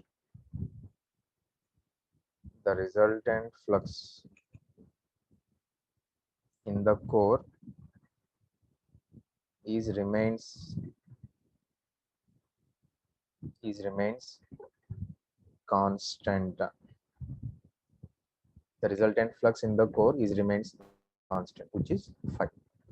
The resultant flux in the core is remains constant. Hence, it is called as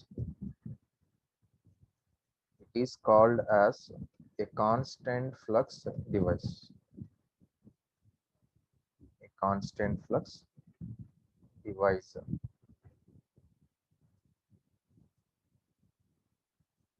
So if load variation also there, still flux in the core is remains same. Suppose load increasing said or load decreasing, the flux in the core is same only, it won't change.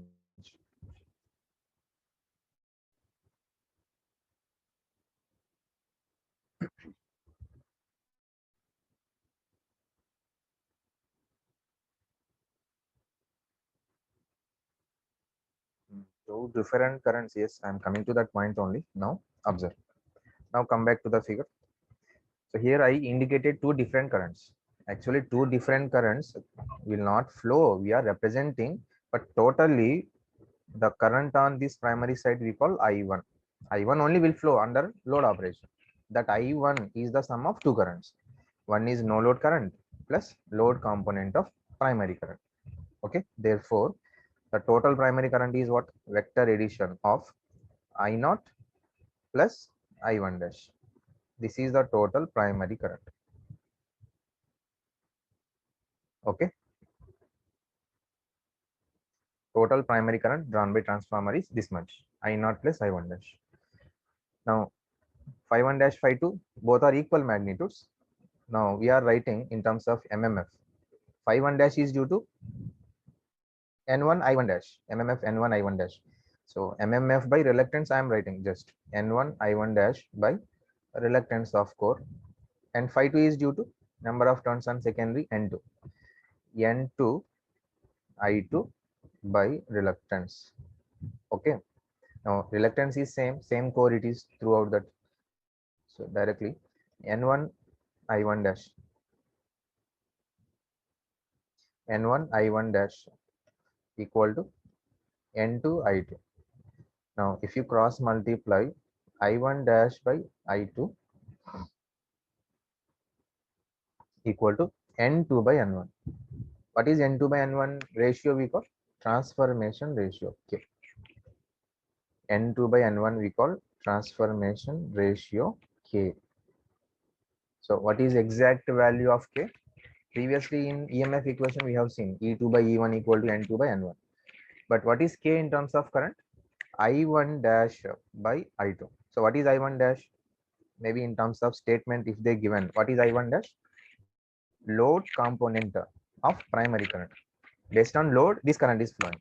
So load component of primary current divided by load current or secondary current, anything. Okay. But there is a small approximation we do here. Completed.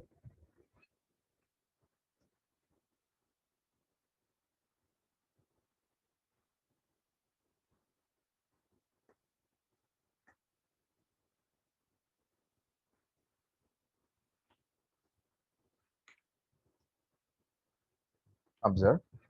So we got I1 dash equal I1 dash by I2 is K. From this I1 dash is K times of I2. This is exact relation. I1 dash is K times of I2. But actually what is the primary current? Primary current. Total primary current is I1 equal to I1 dash plus I0. Now what is the value of I0? I0 is a no load current.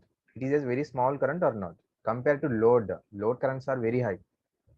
No load current is a small current, 5% approximately. But load current is, if we take full load, 100%. So load currents are very high when compared to no load currents. So if you neglect that small no load current, I1 is approximately I1 dash. When it is, since I0 is neglected, I0 is neglected. Small no load current it is neglected. Now when you neglect I1 equal to I1 dash, then what is the K value? I1 by K is approximately, actual K is what? I1 dash by I2. But whenever I0 is neglected, I1 dash is equal to I1 itself. So I1 by I2, approximate it is, not exact. But if you get any question, the exact value of K in terms of current is not I1 by I2. It is I1 dash by I2. This is the exact K. But in general, in all our numericals, we will consider I1 by I2, I1 by I2 in many numericals in the future. So I1 by I2 approximate it is, but not exact. Now, what is the K in terms of voltage? Previously, we got E2 by E1, okay, or N2 by N1. So if you cross multiply this here, E1 I1 is equal to E2 I2. What is E1 I1? Nothing but volt ampere rating. No, voltage current product, volt ampere. Volt ampere rating of input or primary is equal to volt ampere rating of output or secondary. So in the definition itself, I given this is also constant power device. Volt ampere rating of primary winding and secondary winding are same. So this is proof for that. Now that volt ampere same on both sides, is it exactly same? No, it is approximate it is. Why approximate? Actual exact K is I1 dash by I2, but we taken approximately I1 by I2 by neglecting that small no load current. Then only it will satisfy. Okay. The constant power, it will satisfy approximate. Primary volt ampere is equal to secondary volt ampere always in transformer. Okay. Now, what are the types of loads we have? Types of loads means any what type of load we have to connect to transformer. Is it there any condition only fan we have to connect, or only light we have to connect to transformer, or only geysers, or only micro ovens, or only some particular load is there to be connected? No, any type of load we are connecting or not? Yes, in your home itself different types of loads you have. So any type of load you can connect to transformer. So totally we have three types of loads. One is lagging power factor load, leading power factor load, UPF load. Different types of loads. Now based on the type of load you connected, your phasor diagram will change. Now we will draw phasor diagram for all these cases. So from here only the important questions also you will get directly for load operation, particularly for engineering services and competitive examination. For gate point of view, definitely if you get, you will get numerical only on this. That small questions mostly you don't get. But for engineering services and competitive examination, the questions is important from phasor diagram directly. So what are that questions I will give in the phasor diagram. Observe now. Completed now up to this? All of you completed?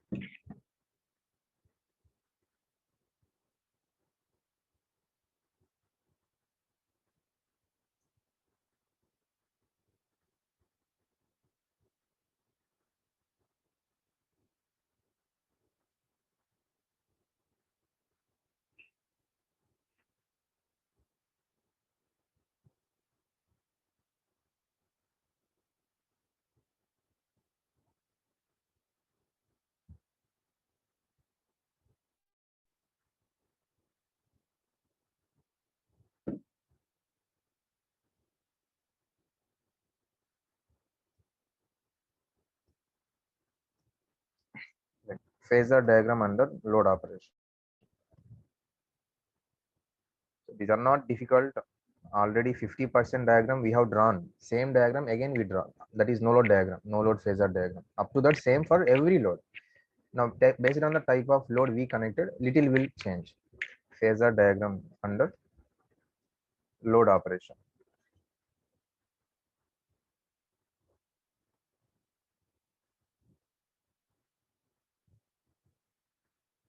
First case one. Case one. If load on transformer is, if load on transformer, or if load is lagging power factor. Lagging means RL combination, RL load. Let the power factor is cos phi, cos theta 2, cos theta 2, power factor. Some power factor. Example, you can take 0.8 lag, anything, 0.8 lagging, 0 to 1 power factor range. So in that lagging means we take 0.1 lag, 0.2 lag, 0.3 lag, or 0.9 lag, anything. So example, I taken 0.8 lagging, cos theta 2 equal to 0.8, power factor it is. Okay. Now up to no load diagram, draw as it is. That is, what is that? First V1, V1, then magnetizing current and flux in phase with current, then EMF E2, and then IW, and sum of these two will be no load current. This is our no load current. So up to here same for every type of load, it is same. Okay, same diagram up to this, no change. Now load is connected. What is the type of load? Cos theta 2, 0.8 lagging. Now vector direction is anti-clockwise with respect to secondary voltage. Now secondary we are connecting load, so there you need to draw I2. This is our voltage E2. Now where is the current I2? Lags this voltage by some angle. So lagging is left or right? Vectors are in this direction, so current I2 lags means this is. Let this is a current, load current or secondary current I2, which lags voltage by some angle. How much angle? Whatever is there here, theta 2. So cos theta 2 equal to 0.8. Then what is theta 2? 36.86. So theta. Okay, this much angle current lags voltage theta 2. Now in the load operation we have seen when there is a current I2, which one is flowing on primary side? I1 dash is flowing.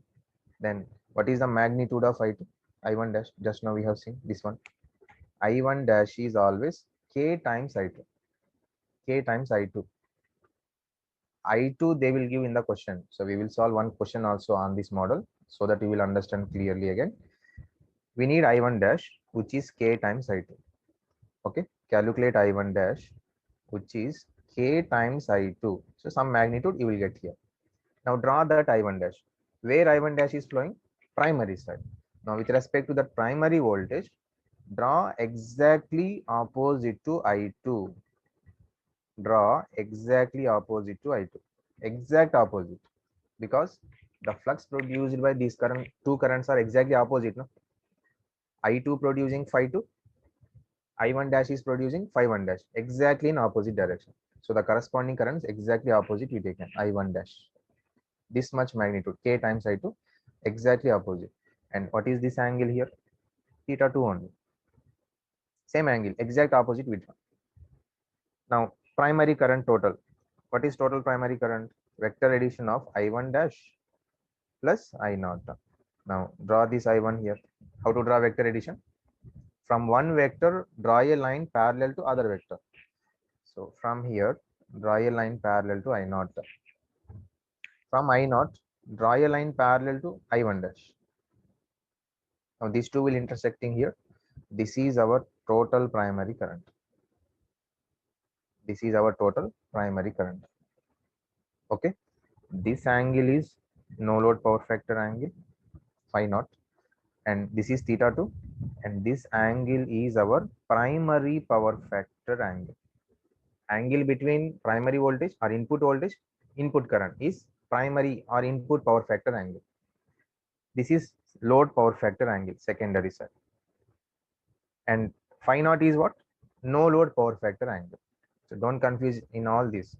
Power factor angle means angle between voltage and current. So different currents, so different angles will be there. Okay. So theta 2, load power factor angle. Load power factor angle. Then theta 1, primary or input power factor angle. Primary power factor angle. Phi naught, no load power factor angle. No load power factor angle. Okay. So this is the phasor diagram for lagging power factor load. So first complete this diagram, all of you. Complete this.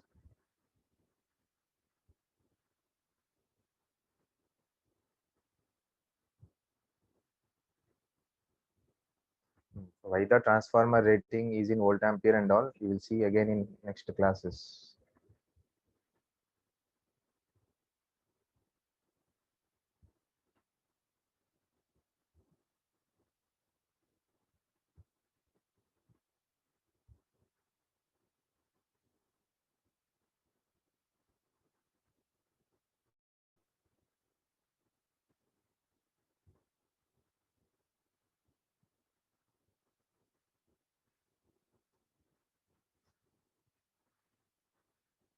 Completed all of you this diagram.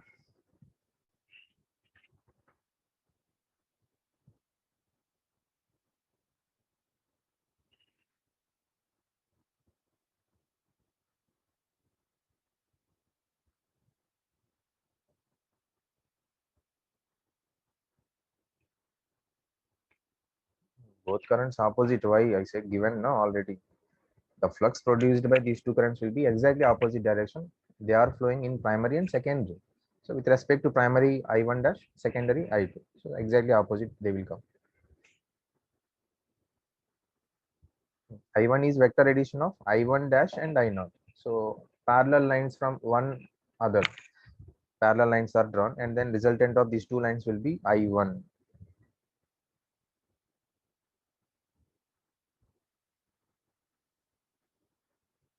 After solving problem, your doubt will be clear. Okay.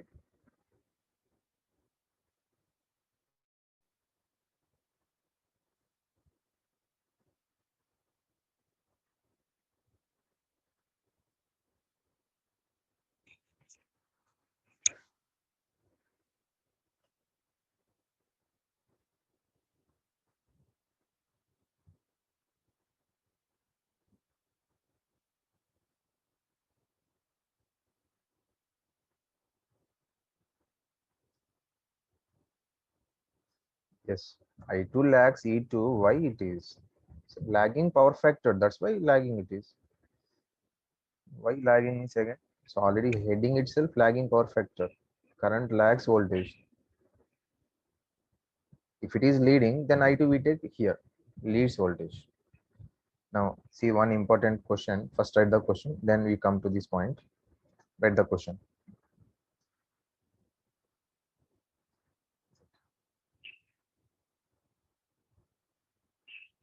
A transformer is supplying a load of a transformer is supplying a load of 0.866 lagging. A transformer is supplying a load of 0.866 lagging power factor. Okay, then the primary power factor of transformer is dash. Then the primary power factor of transformer is dash. So these are the options. 0.8 lagging, 0.866 lagging, 0.9 lagging, UPF. What is the answer? Answer is dash.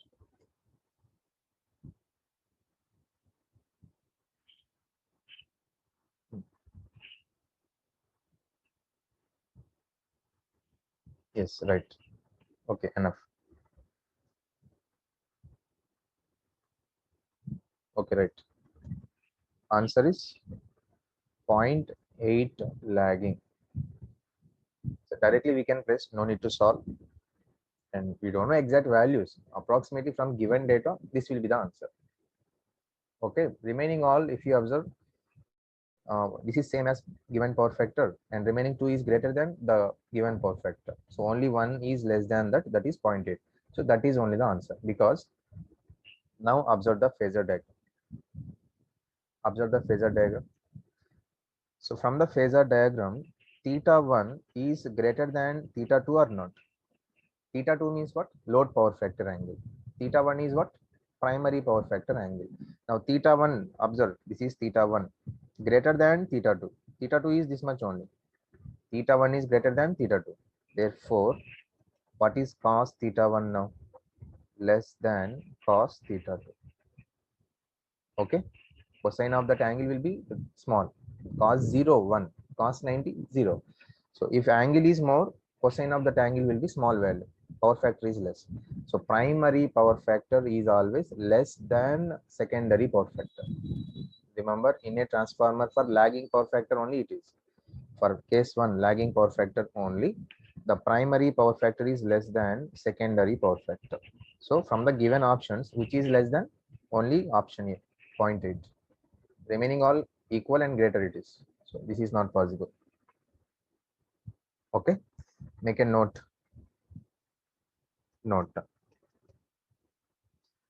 Right. Under lagging power factor loads, under lagging power factor loads,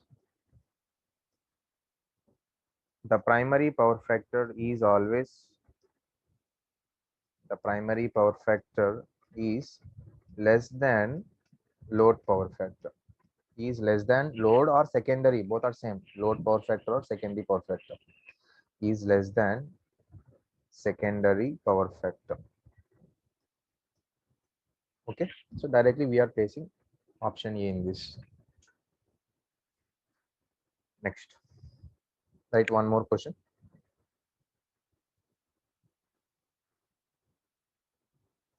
Write one more question. A transformer is operating at a transformer is operating at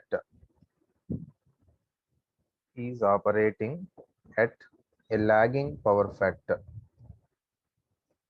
at a lagging power factor. So some value, whatever it is, at a lagging power factor. If The load power factor increases. If the load power factor increases, then primary power factor is dash. Primary power factor is dash. Options: increases, decreases, remains same, remains same. None of this. What is the answer? So increase, decrease, remains same. Tell out of these three, what is the answer? If load power factor increases, primary power factor is dash.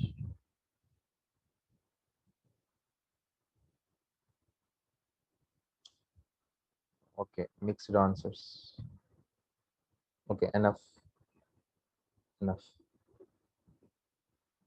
Bus. Let's see here. It is also from phasor diagram only. So directly we don't have any conclusions. Everything from phasor diagram only. Now observe the diagram once. Load power factor increases means this is I2 at some lagging power factor, maybe some 0.8. Okay, for example, 0.8.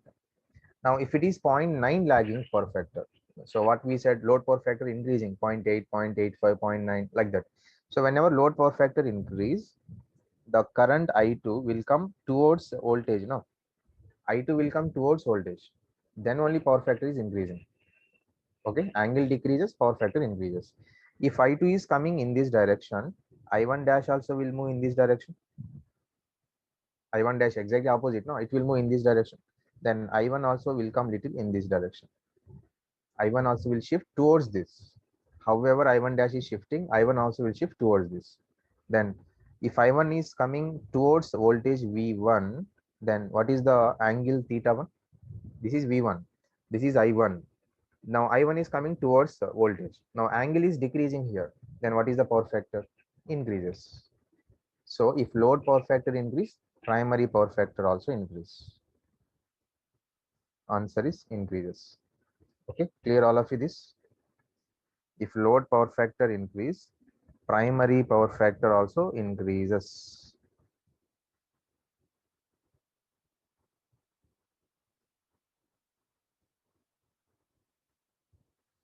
Okay, so write that point here.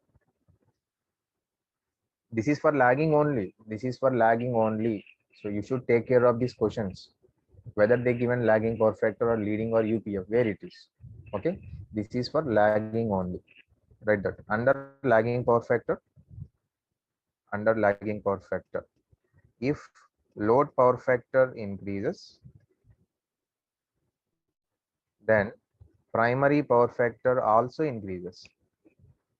Primary power factor also increases. Vice versa. If load power factor decrease, primary power factor also decrease. Okay. This is for case 1, lagging power factor loads. Now you try to draw case 2, leading power factor load. Right. Case 2. If load is leading power factor. So draw the figure your one first. Case 2. Case 2. If load on transformer, if load is leading power factor load. Leading means RC combination, it is RC loads. Then how the primary power factor will change accordingly. If load is leading power factor, what will be the primary power factor? Draw the figure. Draw the figure yourself and then check it is.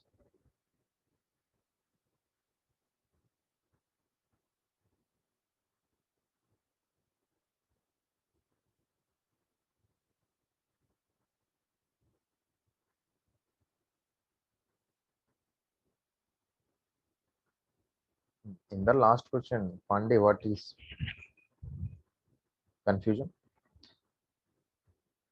Given that a transformer is operating at some lagging, means you take some cos theta 2 equal to 0.8 lagging at some lagging power factor. Okay. If load power factor increase, then what is the primary power factor? Load power factor increase means what? When power factor will increase, when cos theta 2 will increase, if theta 2 decreases. Then only now. Previously cos theta 2 is 0.8 means 36 degree. Theta 2 is how much? Cos inverse 0.8, 36.86. So whenever that theta 2 is decreasing from 36 to 30, 25, 20, like that. If theta 2 decrease, your power factor means increases. So if you apply this is in the diagram, theta 2 decrease means I2 should come towards this voltage, no? Then only theta 2 will decrease. Suppose I2 is here. I2 is here. Then what is theta 2? Decreases. Then if I2 is coming towards this voltage E2, I1 dash will come towards this V1 now. Both are exactly opposite. However, I2 is there, that I1 dash also will come towards this. Then if I1 dash is approaching towards V1 means I1 also will approach towards V1. Then theta 1 little decrease or not? Yes. Previously theta 1 is this much. But if I1 is coming in this direction towards V1, theta 1 decreases. So whenever angle decrease, power factor increase. Okay.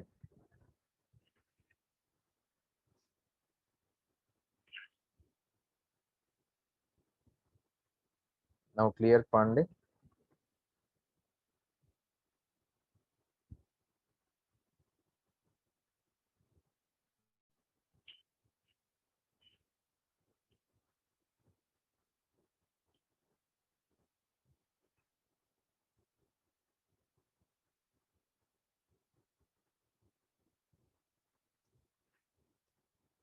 Okay. Drawn the figure.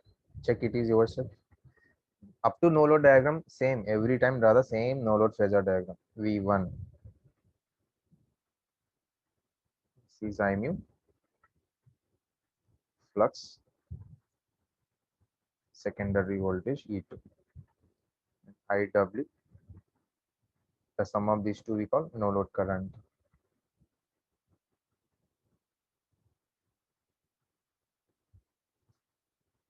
Now leading power factor is taken. Example, you can take cos theta 2 equal to some 0.8 lead.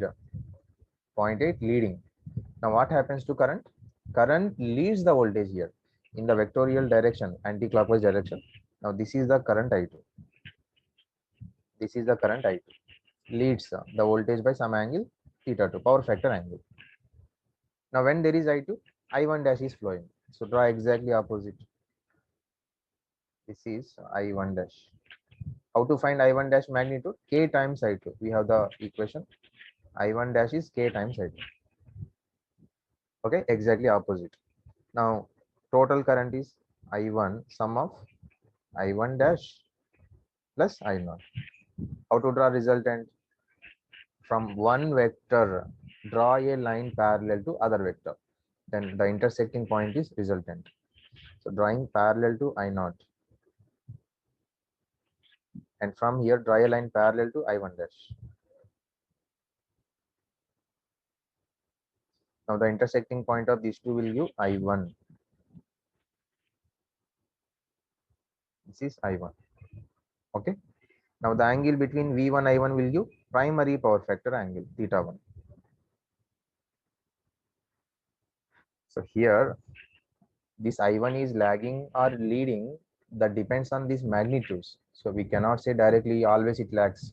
Sometimes it will lead also. I1 may, suppose if it is V1, maybe some of you may got the figure like this. Check. Maybe you got I1 somewhere here. Okay. Based on the power factor you taken it is. So I am not saying always it is lagging. So in this diagram, I got I1 is what? Lags voltage in the vectorial direction. But somebody may be getting I1 leads. That may be because values we are not taking, approximately roughly we are drawing now. It may be lagging, it may be leading. You cannot say this. Okay. But mostly you will get in the lagging side only, that I1 in the lagging side only, because no load power factor angle is very high. This angle is very high, 70, 75 in that range. Now tell one important question here also. See the question. If load power factor increase, what is the primary power factor? If load power factor increases, then primary power factor is dash. Primary power factor is dash. Increases, decreases, remains same. What is answer? From the figure, tell it is. If load power factor increases, primary power factor is dash. Same as previous analyze. Load power factor increase means what? I2 should come towards voltage. Angle should decrease. Theta 2 should decrease. If I2 is coming in this direction, now I1 dash will come towards V1. Then I1 will go towards magnetizing current. Means I1 is moving away from voltage V1. I1 is moving away from voltage V1 means theta 1 increases. If angle increase, power factor decreases. Okay, just opposite to previous case it is. No need to confuse.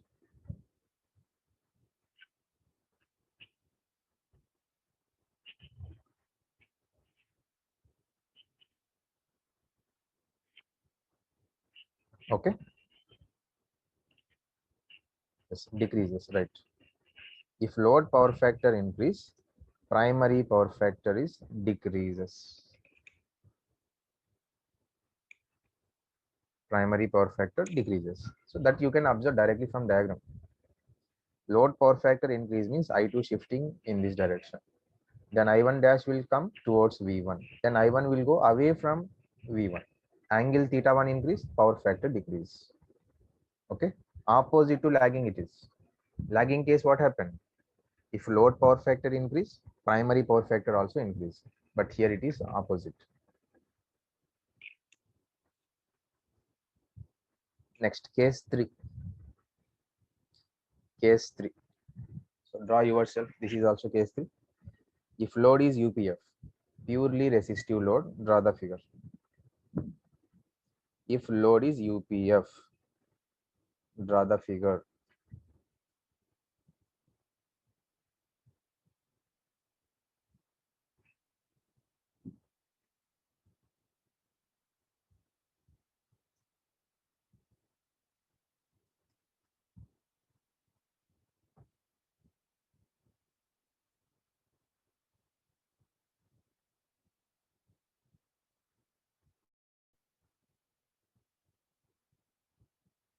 Yes, if primary power factor is leading na initially, Siva Gopir, correct. If it is leading initially, then it will increase, but mostly it will come in the lagging only. So very rarely it will come lead. So mostly 90% it is in lagging only. Okay.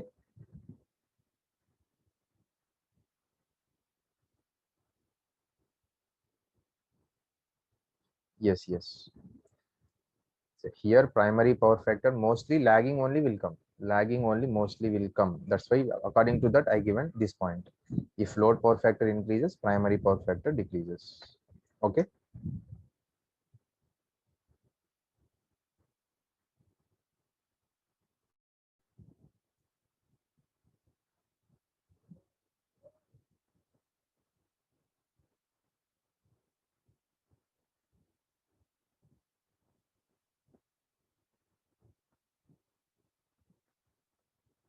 V2 is not exactly equal to V2 terminal voltage. E2 is little greater. That depends on power factor. No? So we are neglecting that small drops. Directly we taken E2 equal to V2. Okay. Still we have not considered any resistance drop, any reactance drop. Okay. E1 equal to V1, V1, E2 equal to V2 almost.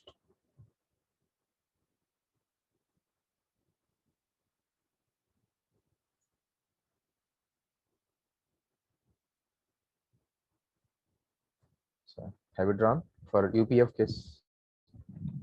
Phasor diagram for UPF. Case 3. If load is UPF.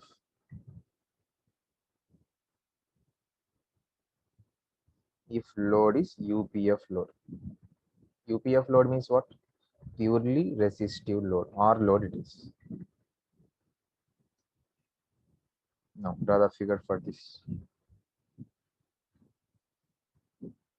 cos phi or cos theta 2 equal to 1. UPF means power factor is cos theta 2 equal to 1, theta 2 is 0 degree. Then draw the figure. V1 magnetizing current, flux, EMF, E2, IW,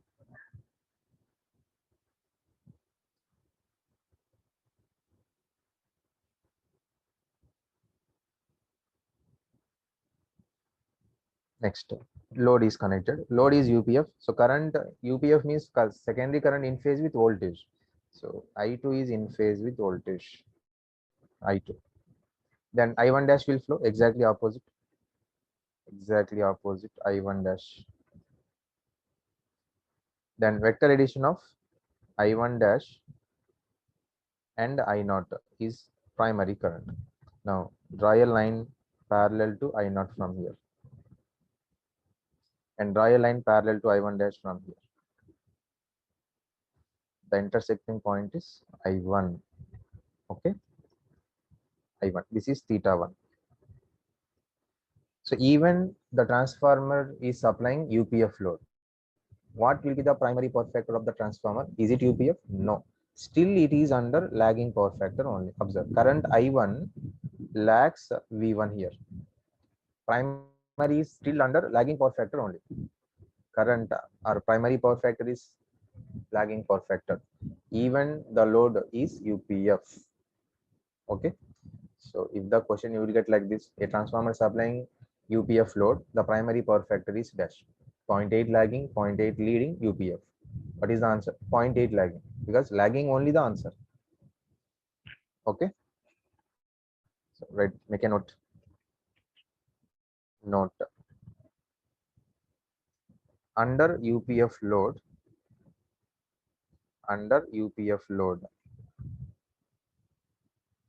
the primary of transformer is operating at lagging power factor. The primary of transformer will operate at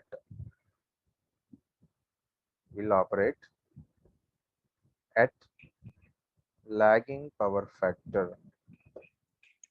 Lagging. Now write one more question.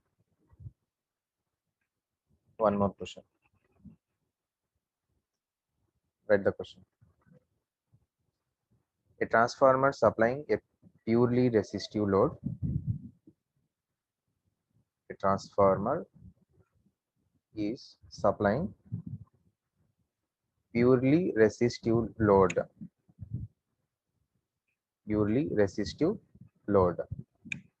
Okay. Initially it is supplying a purely resistive load. If an inductive load is connected,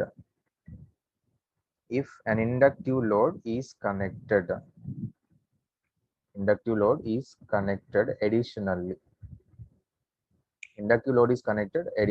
means already there is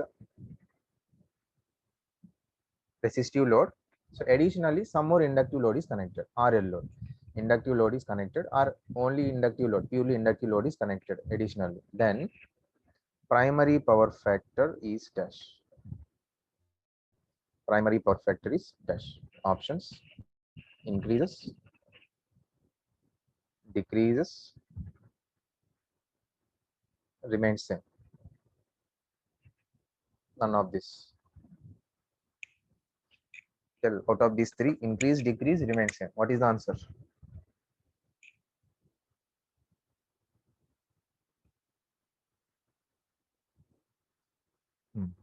Primary power factor is dash. Initially it is supplying resistive load. Now additionally some more inductive load is connected to transformer, and what happens to primary power factor?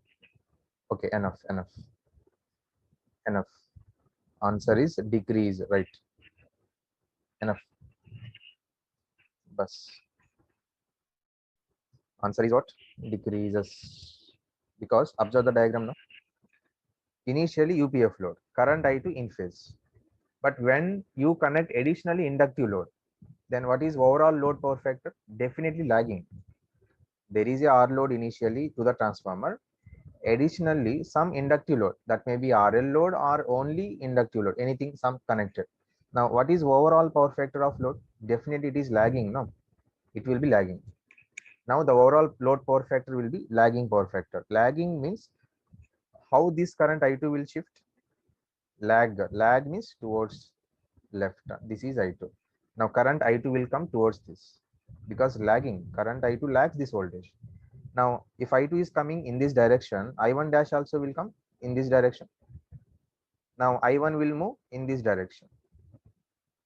Okay, if I1 is moving away from the voltage V1, angle increase, power factor decreases. So the primary power factor decreases. Okay, suppose if they given in the same case, capacitive load is connected here. Same question, capacitive load is connected. Then what happened? Primary power factor will increase. Okay, if capacitive load is connected additionally to the resistive load, then primary power factor increases. Remember, make a note. Make a note. So tell me the point first. See,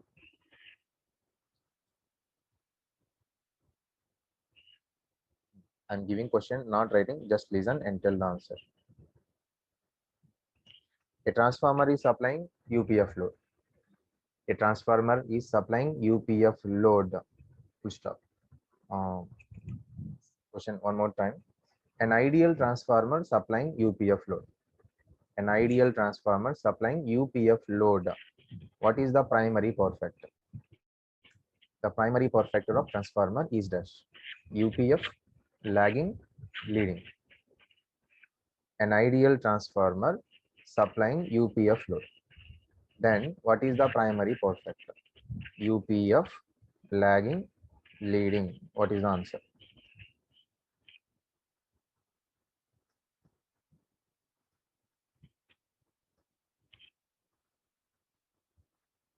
Okay, most of you right. Yes, enough. Answer is UPF. Answer is UPF because observe the diagram. What I said? Ideal transformer I said. In ideal case, what is the no load current of transformer? Zero. Ideal means it won't take no load current. No load current is zero. Or they will give sometimes no load current is negligible. No load current is negligible or ideal transformer. These are all same. Whenever no load current is neglected, what is I1? I1 equal to I1 dash itself. Actual I1 is this. If you neglect no load current, I1 equal to I1 dash. Then wherever we have I1 dash, that is itself I1. That is itself I1. Now, if load is UPF, primary also UPF. I1 dash equal to I1, no? If I0 is neglected, then I1 is in phase with voltage. So primary power factor also same. So this point, don't forget, mostly up to we complete transformers. What is that? If no load current is negligible or if ideal transformer is given, the primary power factor, secondary power factor, both are same. Okay, write that point, make a note. If I0 is neglected, if I0 is neglected, then primary power factor is equal to secondary power factor or load power factor. Both are same. Secondary or load power factor. Remember this point, never forget up to completion of transformer. So they may say I0 is negligible or they may give ideal transformer, anything same. If they given ideal transformer or if they given no load current is negligible, then primary power factor equal to load power factor. Okay.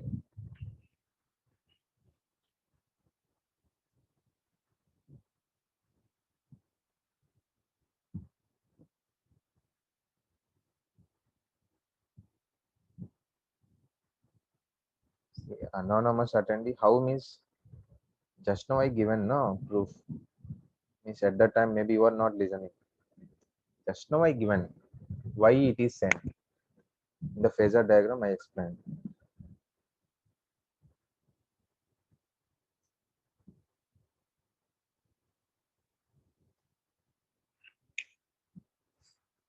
So first of all, you people should have names, provide names there, not anonymous attendee like this. Now let's see some numericals based on this load operation. In previous gate also we have one question on this. See that. This is previous gate question. This is not only previous gate question, in the recently in AP Transco also in the previous year we have this question, same question as it is given.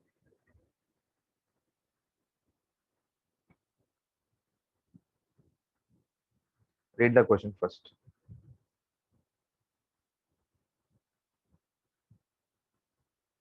Read the question.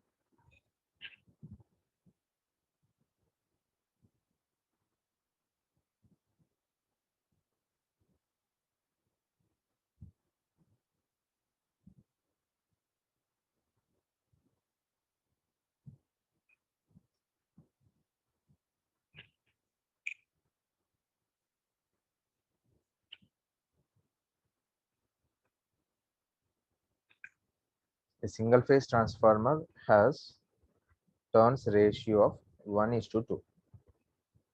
Turns ratio given 1:2. That is turns ratio means N1 is to N2 given 1:2 or 1/2. And is connected to a purely resistive load as shown in figure. The magnetizing current is I mu equal to 1 ampere and secondary current I2 given 1 ampere. Secondary current I2 is 1 ampere. If core losses and leakage reactances are neglected. Core loss is what? Given neglected. Core loss means iron loss. If iron loss is neglected, IW term is 0 or not? Yes. IW is 0. Core loss given neglected. So IW also should take 0.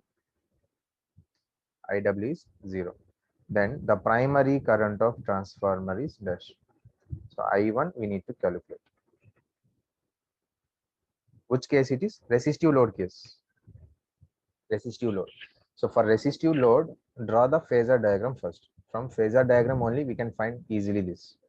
Draw the phasor diagram. V1.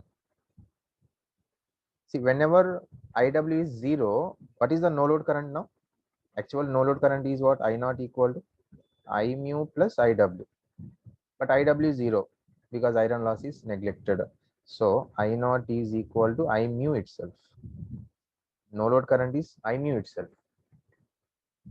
Okay, so V1, then I mu flux, and then EMF E2. And here IW will not come. I mu itself, I0. Both are same. I mu itself, I0.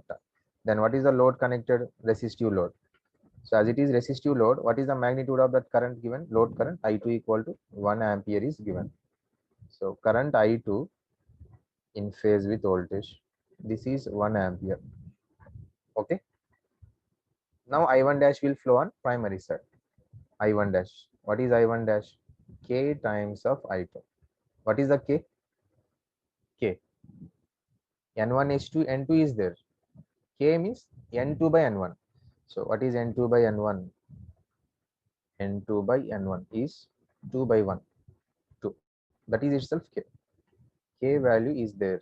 Substitute here. K is 2. I2 is there 1 ampere. So I1 dash is 2 amperes. I1 dash is 2 ampere. So draw exactly opposite. This is I1 dash equal to 2 amperes. Then what is I1? Total primary current we need to calculate, which is the sum of I1 dash plus I0. So I0 is there, I1 dash also there. So draw vector addition of these two. So actually these two are perpendicular. These two are perpendicular. This is our I1. Now this is a right angle triangle only, no? Right angle triangle it is. This is what I mu it is. How much it is? 1 ampere. This is 1 ampere. And how much this one? This is I1 dash. This is I1 dash, same 2 amperes. Now apply that right angle condition. Hypotenuse is root of 1 square plus 2 square. So I1 is this. I1 equal to square root 1 square plus 2 square. This is square root 5 ampere. Root 5 is nothing but 2.24 amperes. Calculate this. So got it all of you this same 2.24 amps. Yes, right. Option C is correct. Option C is right.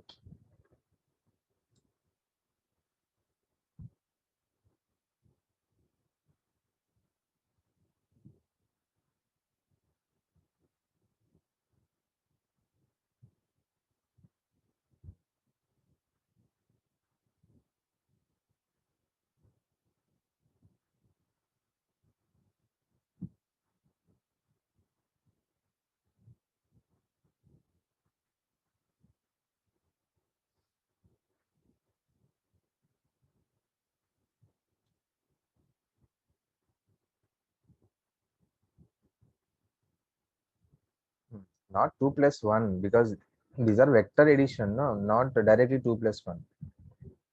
Vector addition, root of a square plus b square. Vector addition you have to take. See, what is vector addition? So you people must be perfect in all this mathematical because these are all we cannot learn again here, like anything mathematically. So if there are two vectors, a bar plus b bar, what is the sum of these two? Sum. How we write sum? Root of a square plus b square plus 2ab cos of angle between these two vectors. Vector addition. A bar a square plus b square plus 2ab plus cos of angle between the two vectors. Okay, so that will come in the next question. You will see this.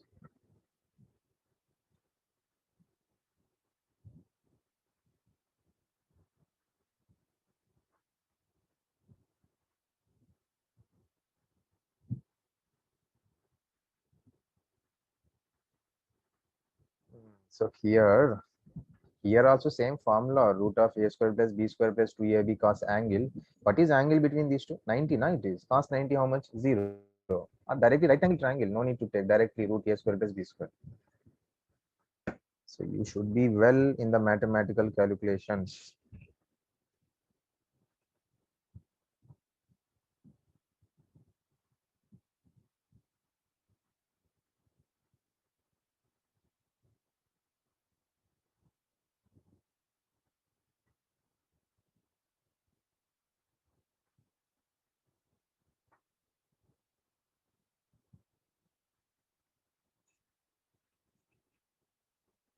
Hmm.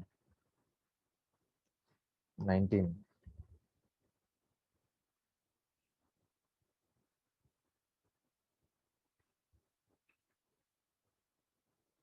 Next question. Next.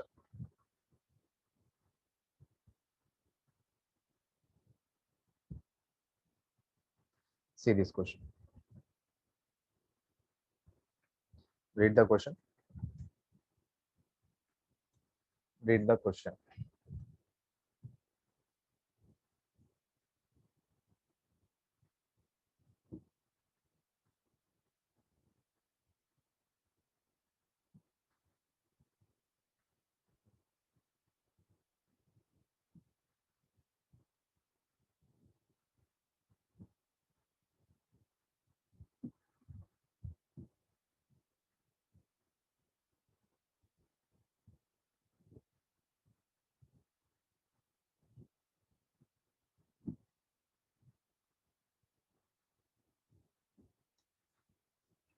This question related to lagging power factor. So we have seen case one, no, lagging power factor load. So that phasor diagram you have to draw here. That phasor diagram you have to draw and put the data given in the diagram. Then try to solve primary current. Okay, this is little lengthy one. Draw the phasor diagram first. Lagging case, first case phasor diagram, draw here. Draw the phasor diagram first. V1, So draw little big diagram so that all numericals you can place well. I mu flux EMF IW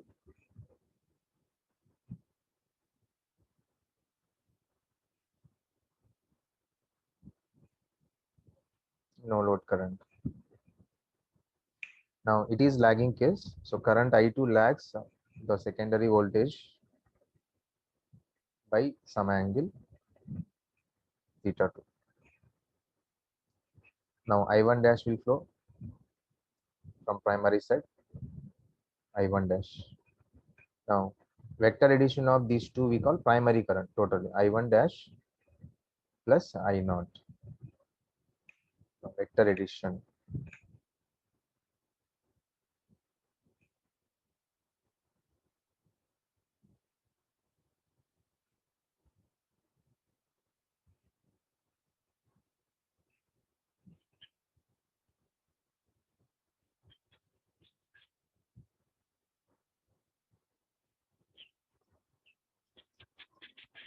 Okay. Now this angles right clearly here. This is no load power factor angle phi naught. This is no load power factor angle phi naught. And this is theta 2. Whatever is there, theta 2 load power factor angle, same it is theta 2. And this is theta 1 primary power factor angle. So first read the question now once. A 100 kVA 2400 by 240 volt 50 hertz single phase transformer has a no load current of 0.64 ampere. So given I naught, no load current 0.64 amps. Okay. And a core loss means iron loss is given here 700 watts. So when it is, we got iron loss when its high voltage side is energized, means where source is given, HV side source is given. What is that HV rated voltage? 2400. This is at 2400 volts. This side is given supply at rated voltage and frequency. Now if the transformer supplies a load current, supplying load current is what? I2. Secondary current is how much? 40 ampere given. At what power factor? 0.8 lagging power factor. So cos theta 2 equal to 0.8 lag. Okay, 0.8 lagging. Then primary current is how much? And primary power factor is how much? This is the question. Primary current and primary power factor we need to calculate. Ignore leakage impedance drop. So whenever impedance drop is ignored or neglected, then only V1 equal to E1 and V2 equal to E2. Both are same. Primary side voltages, secondary side voltages will be equal. Impedance drop is ignored or neglected.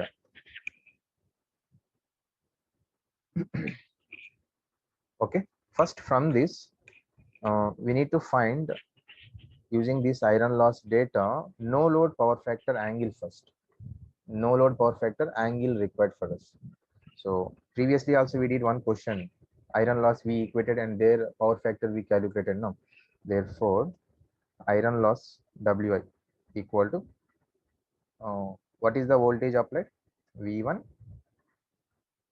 V naught I naught cos phi naught, V naught Vi cos phi.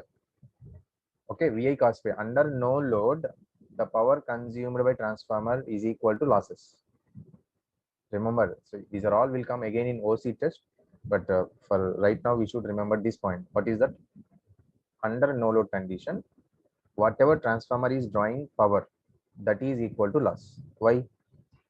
No load also transformer consuming some power, no? Is there any output from transformer? Are you taking? No output. Output is not connected, but still it is drawing some power. So that power equal to loss, because we have input power equal to output power plus losses always. But what is the output under no load condition? Zero, no output. And whatever transformer is drawing power, input power, that is equal to loss. Which loss? Mainly iron loss. Okay. So iron loss is given 700 equal to how much voltage is applied, which is energized at rated voltage and frequency, high voltage side. So that is I'm substituting 2400 is high voltage, no, into I naught, no load current also given 0.64 into power factor, no load power factor. Now calculate cos phi naught from this. Tell what is the cos phi naught. Cos phi naught how much?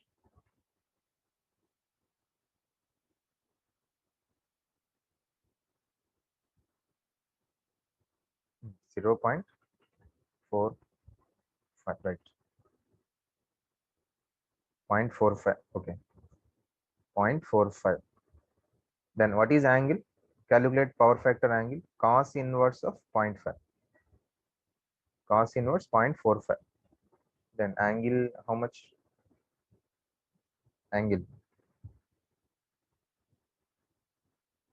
Yes.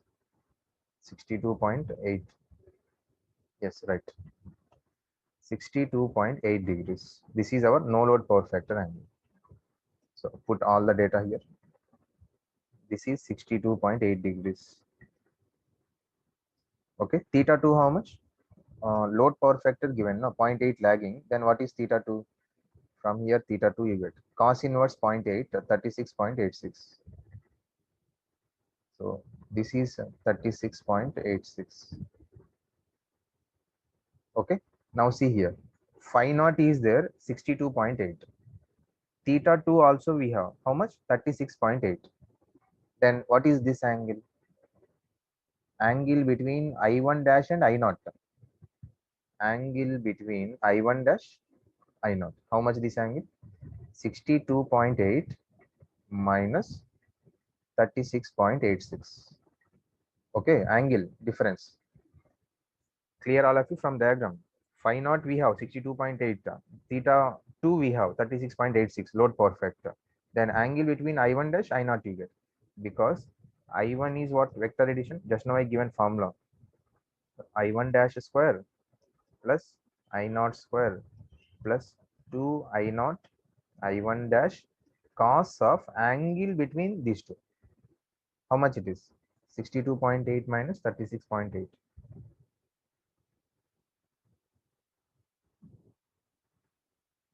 Approximately 26 degrees. No? Okay, 26. Approximately 26 degree. Right. This is 26 degree approximate. Now substituting 26 here. What is I1 dash value? I1 dash we need to calculate. See, I1 dash equal to K times I2. I2 we have 40. Now what is K value first? From the given voltage rating. From the given voltage rating, K equal to E2 by E1 always. What is E2? 240. And E1 is 2400. What is this value? 0.1. So K is 0.1, I2 is 40. So this is 4 amperes. So I1 dash also we have, I0 also we have, then direct substitution in the current. Therefore, substitute all the values and calculate I1. Square root. See, vector addition applied, formula for a vector addition for two vectors. Just now I given now. A bar plus B bar formula is what? Root of A square plus B square plus 2AB cos of angle between the two vectors. That angle we calculated here, 26. Substitute here. I1 dash is 4 square. I0 is how much? 0.64. 0.64 square plus 2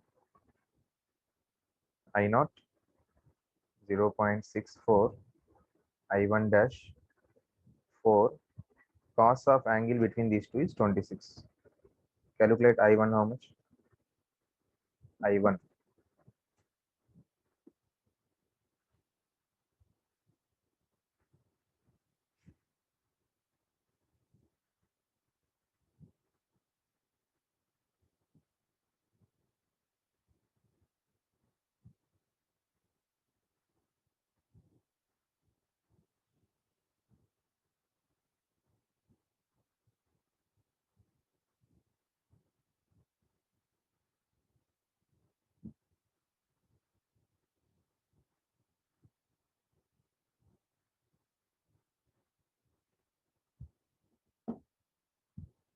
What is the answer? I1 primary current. Yes, 4.58 amperes, right? Yes, correct. Yes, 4.58 amperes. So primary current we will get from this magnitude. And what we have to find? So anyhow, only one option is there, 4.58, whatever the power factor. So directly we can place. But if there is some confusions given or combinations given in options, then power factor also you must find. Then how to find that power factor? To find the power factor, actually theta 1 required. Theta 1. Theta 1. If you know theta 1, cos theta 1 is primary power factor. So in simple way, we can find the power factor is, see, I1 equal to I1 dash vector addition plus I naught dash. Okay. How can we write this is in the polar form? I1 means I1 at an angle theta 1 equal to, okay, I1 means I1 at an angle theta 1, because V1 is our reference always, supply voltage. This is at an angle 0. So this is theta 1 at an angle theta 1. I1 is at an angle theta 1.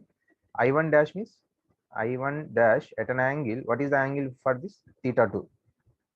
Theta 2 plus I naught. What is I naught? I naught is at an angle phi naught. Okay. So A bar nothing but A at an angle theta. So that is we are applying here. Now equate all the real parts. What is A at an angle theta in terms of, this is polar form. What is rectangular form? A into, or A cos theta, A cos theta plus J A sin theta. Okay, real part, imaginary part. So polar form into rectangular form. In the same way, if you expand here, I1 cos theta 1 equal to I1 dash cos theta 2 plus I naught cos phi naught. Now use this equation, you will get theta 1 here, cos theta 1, because primary power factor required. I1 we have now, I1 dash also there, cos theta 2 also there, I naught also there, cos phi naught also there. So substitute all the values in this and calculate cos theta 1 from this equation, primary power factor. Calculate this. I1, what is I1 value? 4.58 into cos theta 1 equal to I1 dash 4 cos theta 2 is 0.8 lagging plus 0.64 I naught cos phi naught is 0.45. Okay, cos phi naught 0.45. Yes, substitute here all the values. Calculate cos theta 1. Calculate cos theta 1.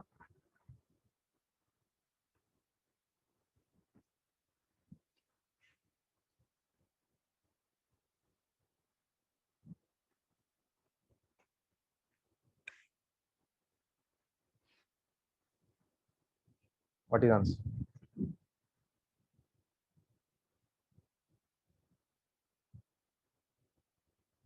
Yes, 0.76.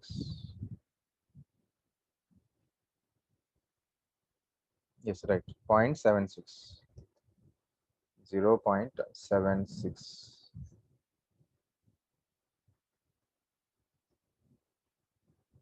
0.76. Okay.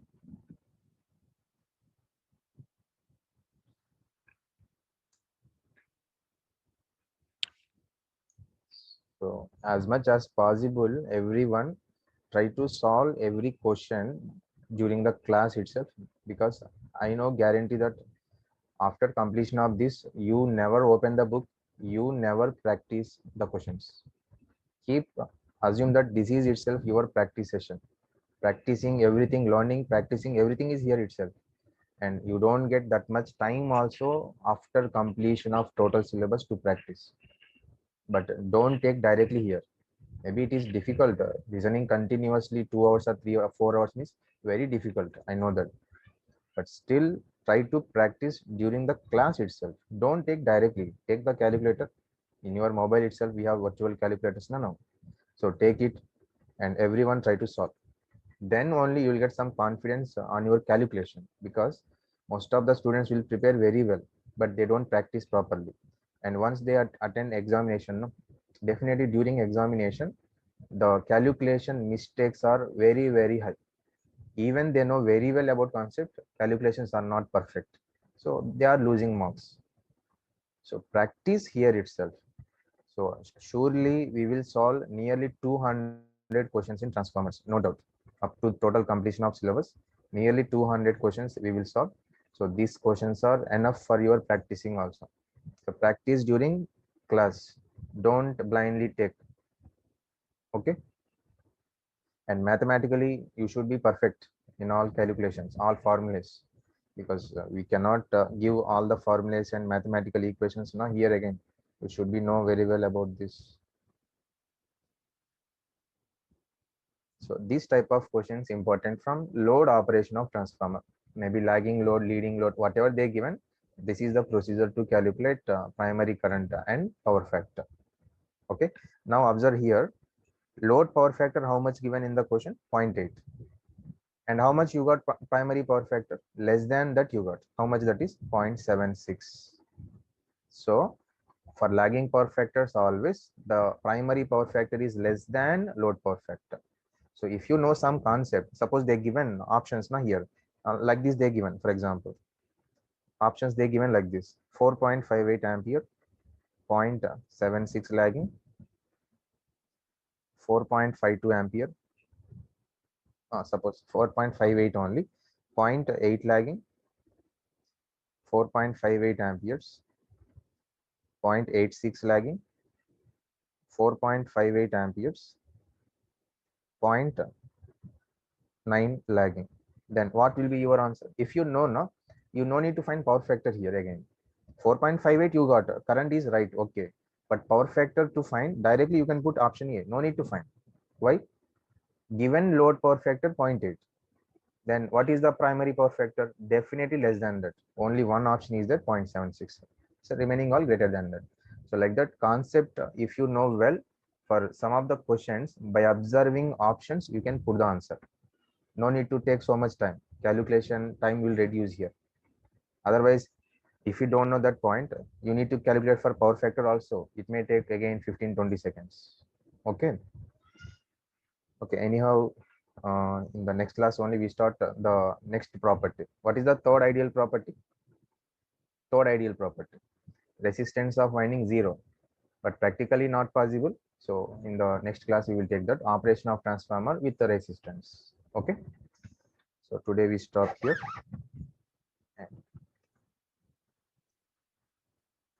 Any doubt?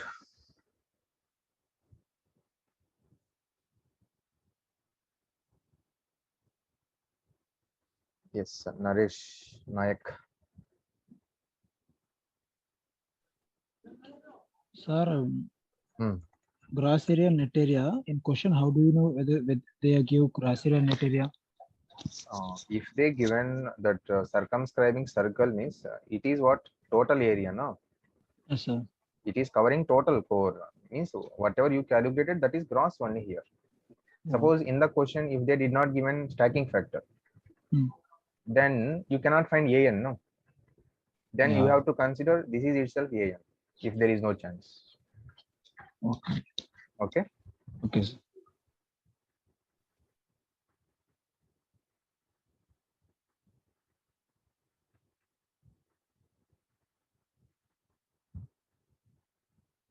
Next, Rajit Tyagi. See, those who want to ask in Hindi also, you can ask. Hindi में भी पूछ सकते हैं. Rajit Tyagi, Rakesh Kumar. Good evening, sir. Yeah. Sir, once can you tell how reactive power depends, like flux depends on reactive power? Uh, Depends means we don't have any equation, but anyhow, reactive power in alternators, you will get clearly about this reactive power, active power relations. So there you will see with equations, but here I cannot show directly. But reactive power main purpose is to create flux or electromagnetic energy. It is, that's it. Generally, reactive power we call useless power, active power we call like useful power, no? But Yes, sir. reactive power is not useless. That is the most useful because without reactive power, motor cannot rotate. Okay, Okay, okay, you will sir. get clearly in alternative topic, that is. Okay. Sir, can you tell the difference between flux and flux linkages? How they are different, sir? Once can you? Flux means flux line. Suppose let flux lines is there. Linkages means what? If you pass that flux with a number of turns, then psi is called flux linkages, which is n phi. Okay. Flux linkages means with connecting with a number of turns na, at a time. Yes, sir. That is flux linkages. Flux means just lines. Sir, can I say like flux linkages causes flux? Flux linkages. Develops flux. Develops. Yes. Okay.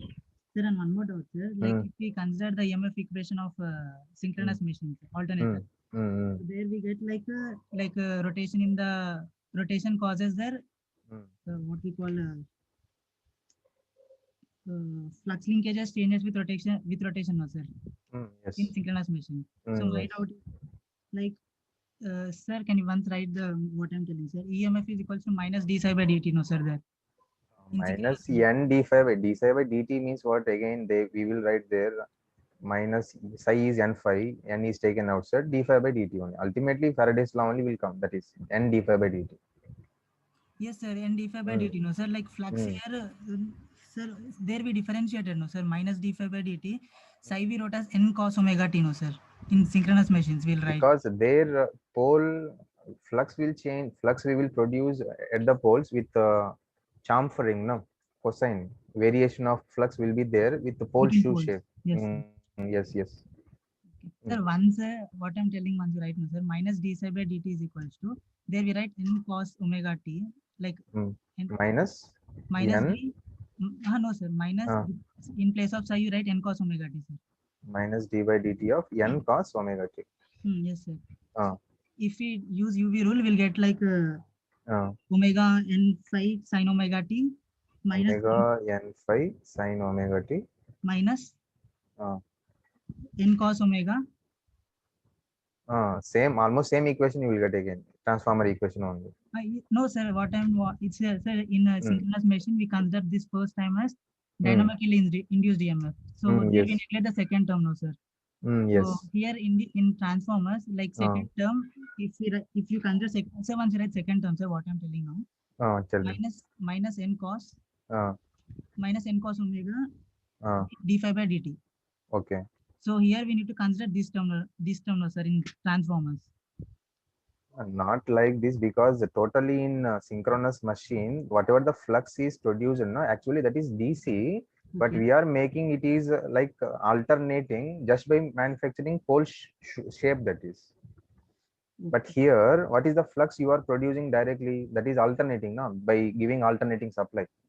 Yes, sir. But there in DC synchronous machine, to the rotor field winding, we are not giving any alternating, only we are giving DC excitation.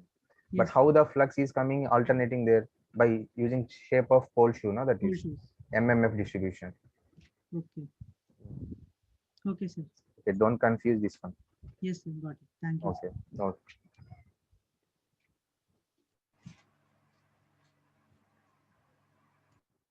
Pranjali.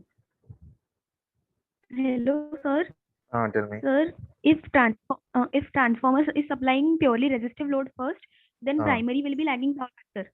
And after that, if we connect capacitive load, okay, so then the power factor can increase or it can also remain same. No, if you add capacitive load, then what is overall power factor? Power factor capacitive, no, leading. But sir, first because of primary, because of resistive load, there is lagging. And then if we add capacitor, then it will be leading. So it can also cancel and it will remain same. No. See, observe. This is V1, I mu, and E2. Suppose directly I'm taking E2. Then IW, I0.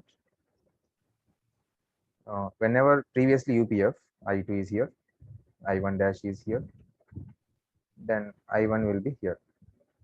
Okay. Now, if capacitive load is connected. I2, what is the resultant power factor? Leading. So current I2 leads, no, means I2 will come here. Okay. Then I1 dash will go like this. Then little I1 will come towards this, no. Maybe you are considering it will become UPF and it may also lead. But that much variation will not come. Slightly capacitive load, little added. Okay.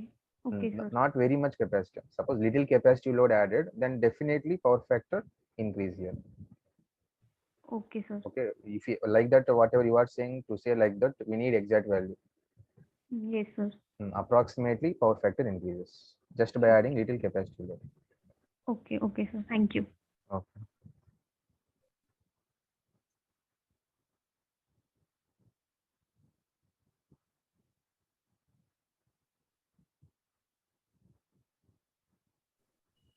Sir, Tell me.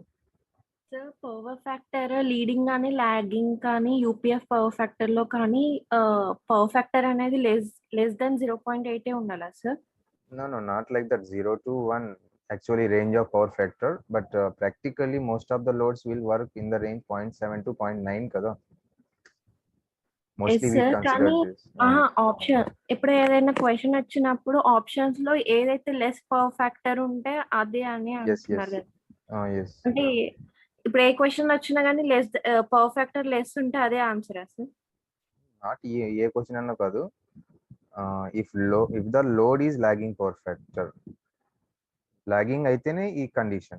If load is lagging power factor, given some 0.8, then what will be the primary power factor? Less than this. అంటే less than 0.8 ఉండాలి. Suppose options given 0.7, 0.8, 0.9 UPF. Then what is answer? 0.7. 0.7, less than. But if load is given leading power factor, then it is not acceptable. Okay. If the leading power factor it is decreasing, you told no sir, power factor. Then in this case, what happens, sir? If load is leading power factor 0.8 leading, then if load power factor increase, what happens to primary power factor? So దాన్ని మనం phasor diagram draw చేసి just observe చేయాలి అప్పటికప్పుడు. Okay. Okay. So Okay, sir. and one sir, more thing. Yesterday problem, sir. One. You gave the 4 points now, sir. Observation of EMF. Last point, E is equals to 4.44 BM ANF N is there, no, sir? N it means turns ratio. E equal to 4.44 BM ANF N. This is turns only. If the turns ratio means if the voltage is decrease or increase, it is not a constant, no, sir. Not clear. Turns ratio means N1 by N2. That you can take as E1 by E2 also. Voltage vary అవుతూనే ఉంటుంది కదా sir, అప్పుడు ఇది constant కాదు కదా sir ఎన్ అనేది? No, N is fixed. That is inside. No, number of turns actually fixed one. Number of turns never you cannot change. So externally to the transformer, what we can change? మనం ఏది change చేయొచ్చు? Supply voltage magnitude change చేయొచ్చు, are frequency కూడా change చేయొచ్చు. But inside area of core, number of turns, ఇవన్నీ మనం change చేయలేము కదా. ఓకే. Okay, అంటే వోల్టేజ్ పైన డిపెండ్ అవ్వు కదా సార్ ఎన్ అనేది? N is fixed. Voltage depends on number of turns. N is fixed always because inside it is. We cannot change. But voltage, if supply voltage change, EMF may change. అంటే ఇది depends on winding కదా sir? Yes.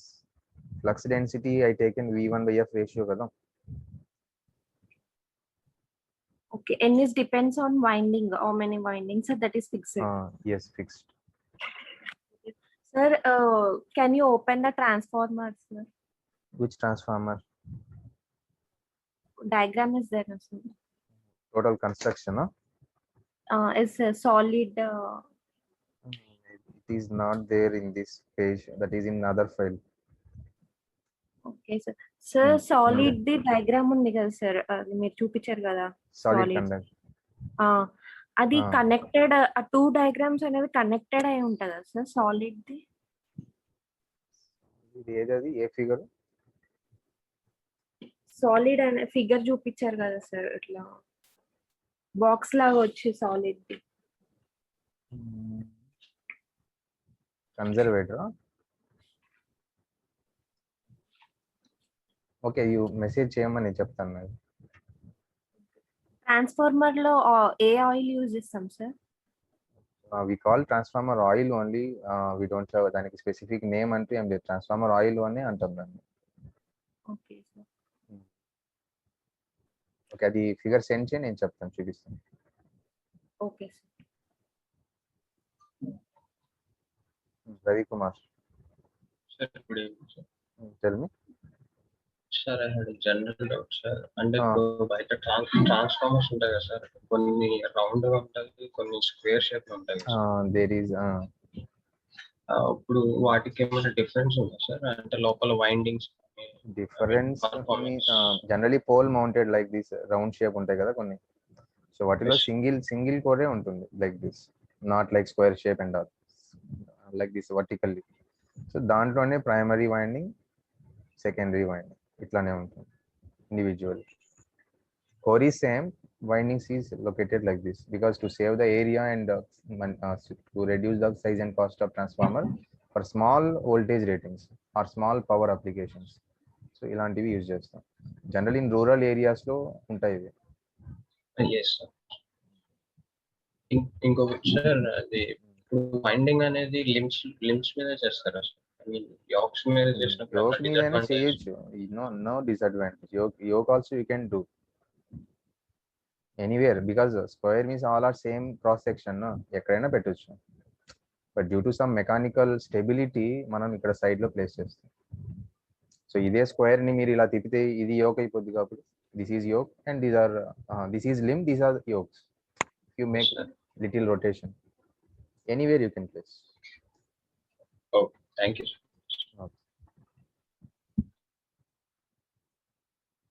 Shiva. Hello, sir. Sir, good evening, sir. Page number 1. Page number 1. Sir, can you explain this question, sir? I have internet connectivity issues, so I can't listen, sir. Question or this one? No, this concept you're saying, the reducing frequency. Okay. Generally, from this EMF equation only, we have this relation. Okay. Okay, sir. Whenever it is required to operate any transformer at low frequency, to the transformer you can give any frequency, no, generally first. Okay. Any frequency you can operate. So Okay. if you want to operate at very low frequency, then if you reduce only supply frequency, no, there is a chance that the transformer core may enter into saturation because flux density will increase, no, there. Yes, So sir. once saturation takes place, the transformers will draw very high current to maintain the flux in that. Very high current. So it will come in the coming sessions also. It will take very high current, then that currents may cause overheating of the winding and windings may damage. So saturation should not take place. Then what we can do? To avoid that saturation, we have to reduce the supply voltage also. Okay, sir. Okay, supply voltage and frequency both reducing so that ratio remains same, saturation will not take place. Okay, sir. Sir, and then what do you mean by transformer core saturation? So what will happen? Why? No, what do you mean by transformer core saturation, sir? That is only port saturation means suppose you take this is 1 liter bottle or 1 liter can, that is okay. How much water you can pour in this?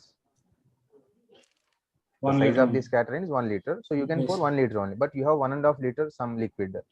Then if you continuously pour that 1.5, what happened? Overflow will take place, no? Means what happens to that half liter here? Wasted. Yes, sir. That is the loss for us. Same thing in transformer core also. So like it can accommodate only a limited amount of flux. Yes, more than its capacity it cannot accommodate. Then some loss takes place for us. Okay, sir. Sir, and then in 12F, sir.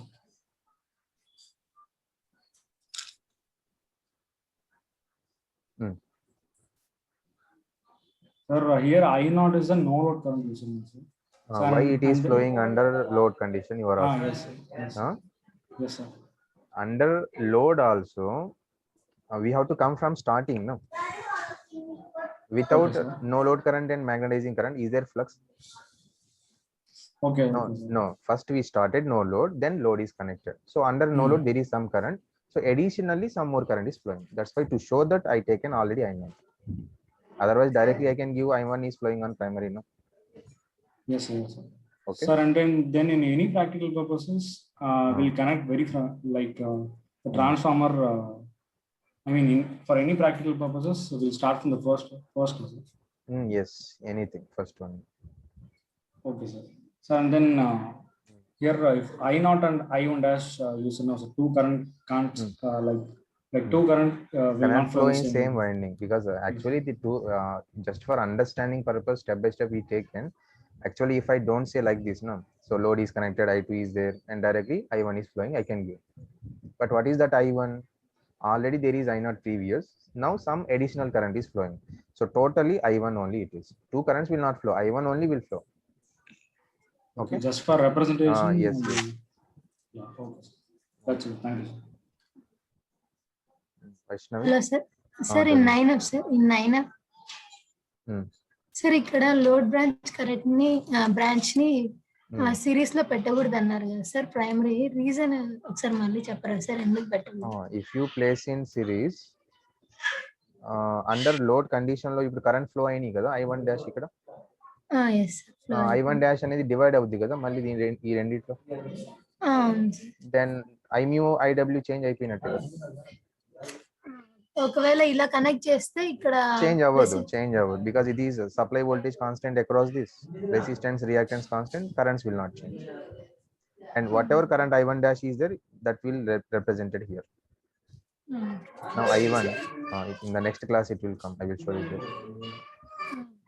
Okay. ఇంకో doubt sir, మామూలుగా dot convention parallel operation కి use చేస్తాం కదా sir, అంటే ఇప్పుడు transformers ని ఎట్లా పెట్టాలి సార్, అంటే సేమ్ పొలారిటీ అన్నారు కదా సార్. One more time. ఇప్పుడు మనము dot convention is required for parallel operation కదా సార్, ప్యారలల్ ఆపరేషన్. Yes. అంటే ఇప్పుడు they should have same polarity to operate అన్నారు కదా సార్ మీరు ఒక పాయింట్ లో. Yes.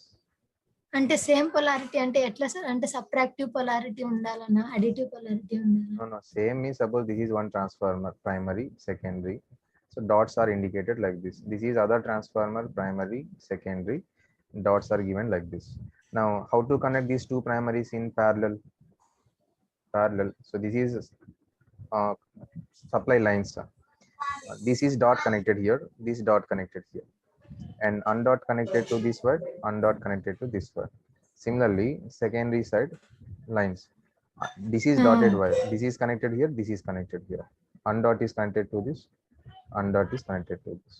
The same polarities we have to connect in parallel. Sir permeability అంటే meaning ఏంటి సార్ మామూలుగా, అంటే just like conductivity. పర్మిటివిటీ అంటే సార్ మీరు కరెక్ట్ గా మెటీరియల్స్ కి వెళ్ళిపోవాలి, కంప్లీట్ డీటెయిల్స్ కావాలంటే. Permittivity or selectivity, so many words are there నా అగైన్. సార్ ఇప్పుడు మామూలు ఎగ్జాంపుల్ పీక్ వాల్యూ వచ్చేసి 5 volts అంటే ఇప్పుడు మనము పీక్ టు పీక్ వాల్యూ అని అడిగితే 10 volts అని తీసుకోవాలి sir? yes only peak means just maximum, peak to peak means maximum to maximum total. Okay sir. Okay. Next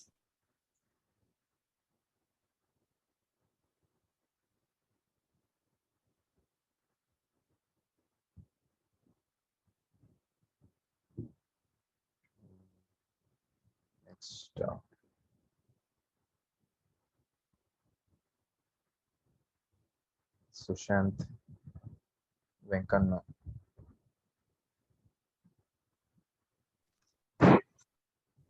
Hello, sir. Hello, Venkanna. Who is Venkanna? Tell me.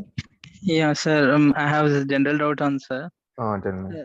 Sir, limbs ki under two limbs ki primary and secondary connect chestam kada sir. Why don't we connect limb to yoke? Two limbs ki primary to secondary. అంటే ఒక limb కి ఒక primary ఇచ్చేసి ఇంకో limb కి ఇంకో secondary ఇస్తాం కదా సార్. సో ఒక లింబ్ కి ప్రైమరీ ఇచ్చేసి ఒక యోక్ కి ఎందుకు సెకండరీ ఇవ్వం సార్, అది ఒకసారి చెప్తారా? అర్థం కాల. టూ లింబ్ మళ్ళీ అడుగు. ఒకసారి ప్రైమరీకి అంటే 2 లిమ్స్ కి ప్రైమరీ అండ్ సెకండరీ ఇస్తాం కదా సార్. ఒక లిమ్ ప్రైమరీ, So, ఒక why లిమ్ don't- one winding yoke అంటున్నాం. సో Yes, we అలా can ఎందుకు give, we can give, no problem. Anywhere we can give, because if core cross section is same anyway, all the places, no, you can give anywhere, that is no problem. Okay okay Just for winding mechanical balance మనం అలా ఇస్తాం core కి. ఎందుకంటే Okay. Transformer when you lift, it should have equal weight no throughout that. Okay okay Otherwise, if you place one is here, unbalanced in weight will come. For the balancing purpose we should. Okay, Yes. thank you sir. Copper weight is very high. Okay. Sir, Hello. sir. Hello. Who is talking? Dehera. Hello, sir. Tell me. Sir, I have a general doubt, sir. What is the actual use of reactive power? Just to create magnetic flux. That's it. Okay, sir. Reactive Sir, power. then, sir, Active. why it is called as a useless power, sir? Not useless. We creating like that because once motor is started, no, rotating, then which power is consuming motor? Only active power is consuming. That's why we call that is useless. This is useful. But actually, both are very important. Reactive power also important. Without that, no flux production. Then where is the torque? Okay, sir. Then reactive power is useful for torque production. Torque means flux production. Because of the field, automatic torque will generate. Because what is the torque? Interaction between two fields. Okay. Sir. Hello. Sushant. Sir, in the first we have did like toroidal problem, sir. Toroidal transform. Yes. Sir, like in that problem, why don't we take like IRMS, sir? Like IRMS means we have to take RMS, but here phi m is what? Maximum flux, no? In the equation, phi m is maximum flux. Maximum flux means what? Maximum MMF. Okay. Maximum MMF by reluctance. When you get maximum MMF, number of turns into maximum current. Okay. That's why maximum current we take. Okay, sir. Okay. Thank you, sir. Sir. Yugashri. Sir, ఇప్పుడు copper losses కానీ eddy current losses వస్తాయి కదా sir, ఏ reactive వల్ల వస్తాయి sir? ఏ reaction వల్ల వస్తాయి sir? Copper loss is due to resistance of windings, and whenever current flow అది వస్తుంది కదా, I square R loss. అంటే I square R eddy current ఏమేమి జరిగితే అలా వస్తుంది అని అడుగుతున్నాను. Eddy current loss is due to flux present in the core. I square R loss only, that is also we call, but that is in the iron core low. But copper loss అనేది ఏంటి? Only in winding. Copper windings లో వచ్చేది I square. That I square R loss we call copper loss. Okay sir. Sir, circuit breakers అవన్నీ parallel గా connect చేస్తామా, series లో connect చేస్తామా sir? Parallel only. Parallel, but in series with any load. Parallel only. So all the loads in your home also, everything is in parallel only, no? Fans, lights, everything is in parallel. But there in parallel, suppose there is a AC. In series with that AC, we connect breaker. Okay, load ki series lo breakers ఉంటాయి. Sir, if any wire is connected in a parallel లో ఉండాల్సింది ఒకవేళ series లో connect అవుతే అప్పుడు ఏమవుతుంది sir? Reverse flow అవుతుందా లేకపోతే బ్లాస్ట్ అవుతుందా?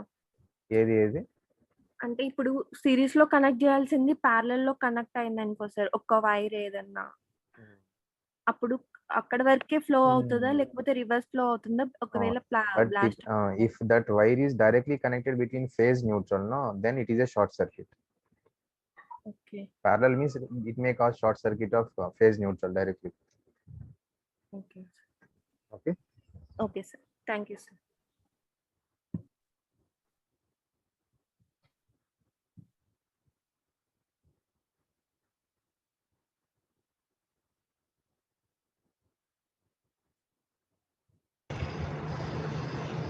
Hello, sir. Vaishnavi, tell me. Yes, sir. 19F, in that you explained about unity power factor phasor diagram. Problem you told that if a purely resistive load is there and if an inductive load is connected additionally. So explain that one more time. Suppose there is resistive load initially, load is at UPF, then what is the primary power factor? Lagging. Lagging. Some lagging is there. Now, if you connect inductive load, then what is overall power factor? Lagging only, no? Lagging. Lagging means where is the current I2? Here. Here. If it is I2, I1 dash also will come here. Then I1 will go towards away from V1. Yes. Then what is angle theta 1? Increase. Increase. Then cos theta 1? Decrease. Thank you, sir.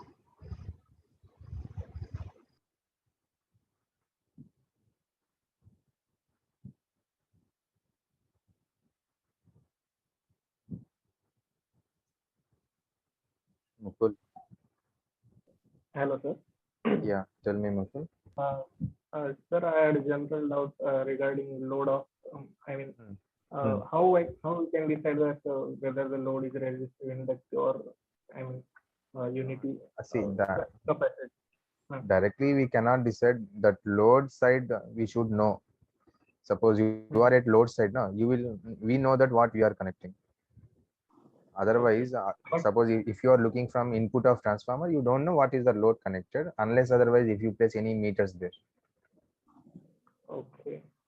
Okay. But suppose in substation there is one power transformer and it is delivering so much of a load, different types of load. So definitely in the substation they will have that power factor meter also. It will indicate what is the power factor now it is operating. Suppose if power factor is reducing now, that means that inductive load is very high.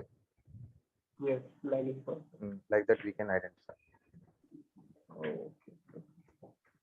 And sir, one more doubt, that what is the difference between forced oil cooling and forced air cooling, sir? Oil cooling, forced oil means they will provide some fan type in the oil itself to force the oil continuously circulating with the quickly. Actually, oil circulation is what very slow through the radiator tubes. But forced oil means we need to provide some motor type or to pressure to circulate that oil quickly in the tube so that quickly heating will reduce. And forced air cooling also same. Same. Okay. And we have hydrogen gas cooling also. Sometime if heat is very high, hydrogen gas if you blow on the transformer core and winding, immediately cooling is provided. Okay. So means we can say that air cooling means we can set up a fan and yes, air cooling is that. Okay. And sir, there is one statement here in previous EAC that distribution transformer are designed for minimum core losses. So I didn't get that. Yes, that will come in all day efficiency, I will tell. Oh, okay. Okay. And sir,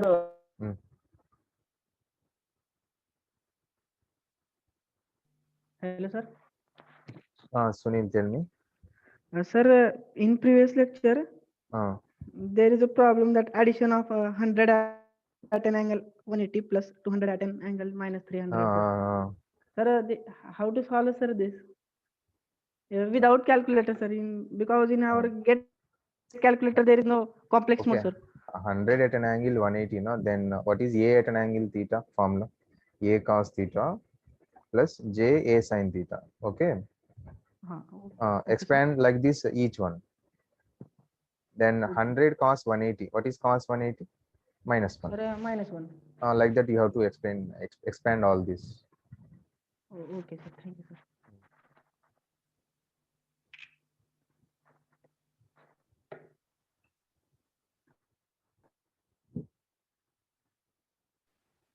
hello, sir. Mukul. Sir, here there is one doubt that they are given 12-0-12 volt transformer. That is tapping, midpoint tapping will be there in that. Okay. Okay. That's what I am confused. What is that? Okay. Thank you.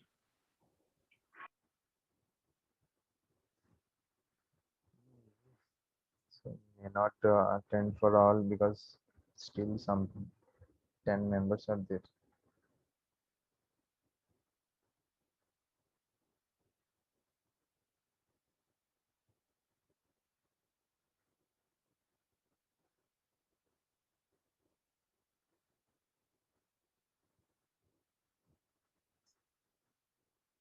Ajay Devidas.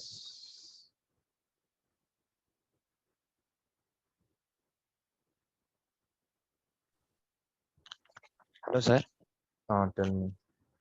Sir, is every time the load changes, the magnitude of E1 changes, sir? Whenever load changes? Magnitude of E1, sir, E1. No, it won't change finally. Steady state it is remains same because flux in the core same, no, almost. Yes, sir. Okay, to cancel out the అంటే cancel అవ్వడానికి మాత్రమే ఆ current వచ్చి మళ్ళీ normal అయిపోతుంది sir. Yes, steady state it will achieve. Okay sir. అంటే అది అంటే ఇప్పుడు క్యాన్సిల్ అయిపోతుంది కదా సార్. అప్పుడు లోడ్ కరెంట్ అనేది ఎలా సప్లై చేస్తారు? అంటే అప్పుడు లోడ్ కరెంట్ ఎలా సార్ ఫ్లో అవుద్ది మరి? ఆల్మోస్ట్ సేమ్, ఎందుకంటే ప్యారలల్ ఆపరేట్ అవుతాయి కదా ట్రాన్స్ఫార్మర్స్. మిగతా transformer voltage maintain constant parallel లో. The terminal voltage remains same. ఇవన్నీ జస్ట్ ఫ్రాక్షన్ ఆఫ్ సెకండ్ లో అయిపోతాయి. అంటే అంటే ఇప్పుడు ఒక ట్రాన్స్ఫార్మర్ లోడ్ కనెక్ట్ చేసాం అనుకోండి సడన్, అంటే ఇప్పుడు సెకండరీ క్లోజ్ చేసినప్పుడు లోడ్ వస్తుంది కదా సార్. లోడ్ రావడం వల్ల దాని అపోజ్ చేసిన ఫ్లక్స్ ఇప్పుడు ప్రైమరీ ఈ రెండు అపోజ్ చేసుకుని క్యాన్సిల్ అయిపోతాయి కదా సార్. ఇప్పుడు మళ్ళీ లోడ్ కి మనం సప్లై చేయాలి కదా సార్ కరెంట్. ఇప్పుడు అంటే ఆ కరెంట్ ప్రైమరీ మళ్ళీ అంటే అది అది అది ఎలా సార్ మళ్ళీ ప్రొడ్యూస్ చేస్తుంది sir? E2 will be fixed, na E2. Secondary EMF will be constant and terminal voltage will change because when load increase, current increase, voltage drop in winding increase, terminal voltage decrease. So like that current will maintain in the load.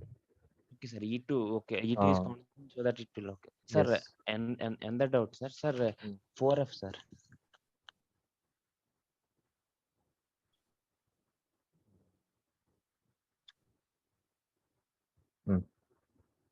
Sir, in this in MMF, why should we take only NP sir? Why not both sir in MMF terms sir? NP into I. That is also I already said no, because MMF is NP into I. What is your that I, no? No sir, NP into NS. Why can't we write? Why should not? No, this is completely we are writing with respect to primary winding, no? Secondary open here. There is no source at all in secondary. Source is primary side. So that source ne mana kada మనం substitute చేస్తున్నాం.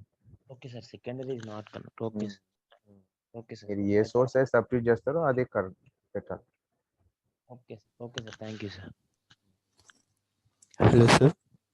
Tell me, Siddhartha.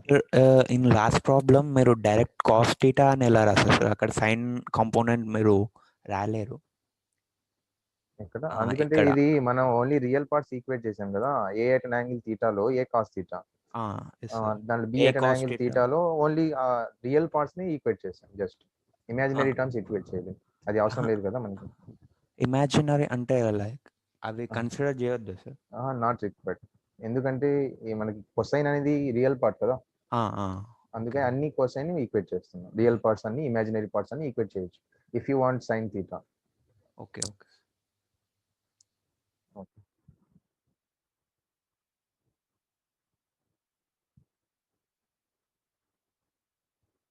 So okay, I'm closing for today. Tomorrow we meet at the same time. Sir, Hemant, tell me. Sir, ఇప్పుడు power factor leading అని తీసుకుంటే మనము RC load connect చేస్తున్నాం కాబట్టి leading అన్నాం కదా సార్. అంటే I2 అక్కడ I2 లీడ్ అవుతుంది కదా సార్ E2 కన్నా. మరి అప్పుడు సెకండరీ వైండింగ్ యొక్క ఇండక్టివ్ ఎఫెక్ట్ ఉండదా sir? It will be there. Winding will be inductive only, but load side capacitor connected means what? Generally in power system lo you will get like manaki whenever capacitor load is connected, power factor will improve kada. అంటే I2 E2 effect కూడా ఉంటుందేమో కదా sir? అంటే definitely it will lag be. అయ్యే chance కూడా ఉంటుంది. Yes, it will there. But anyhow most of the loads load effect ఎక్కువ ఉంటుందా? ఓవరాల్ లోడ్ మోస్ట్లీ లాగింగ్ ఏ ఉంటుంది. ఎందుకంటే మనం కనెక్ట్ చేసి మోస్ట్లీ లోడ్స్ అన్ని లాగింగ్ ఏ కదా, మోటార్ లోడ్స్ అన్ని.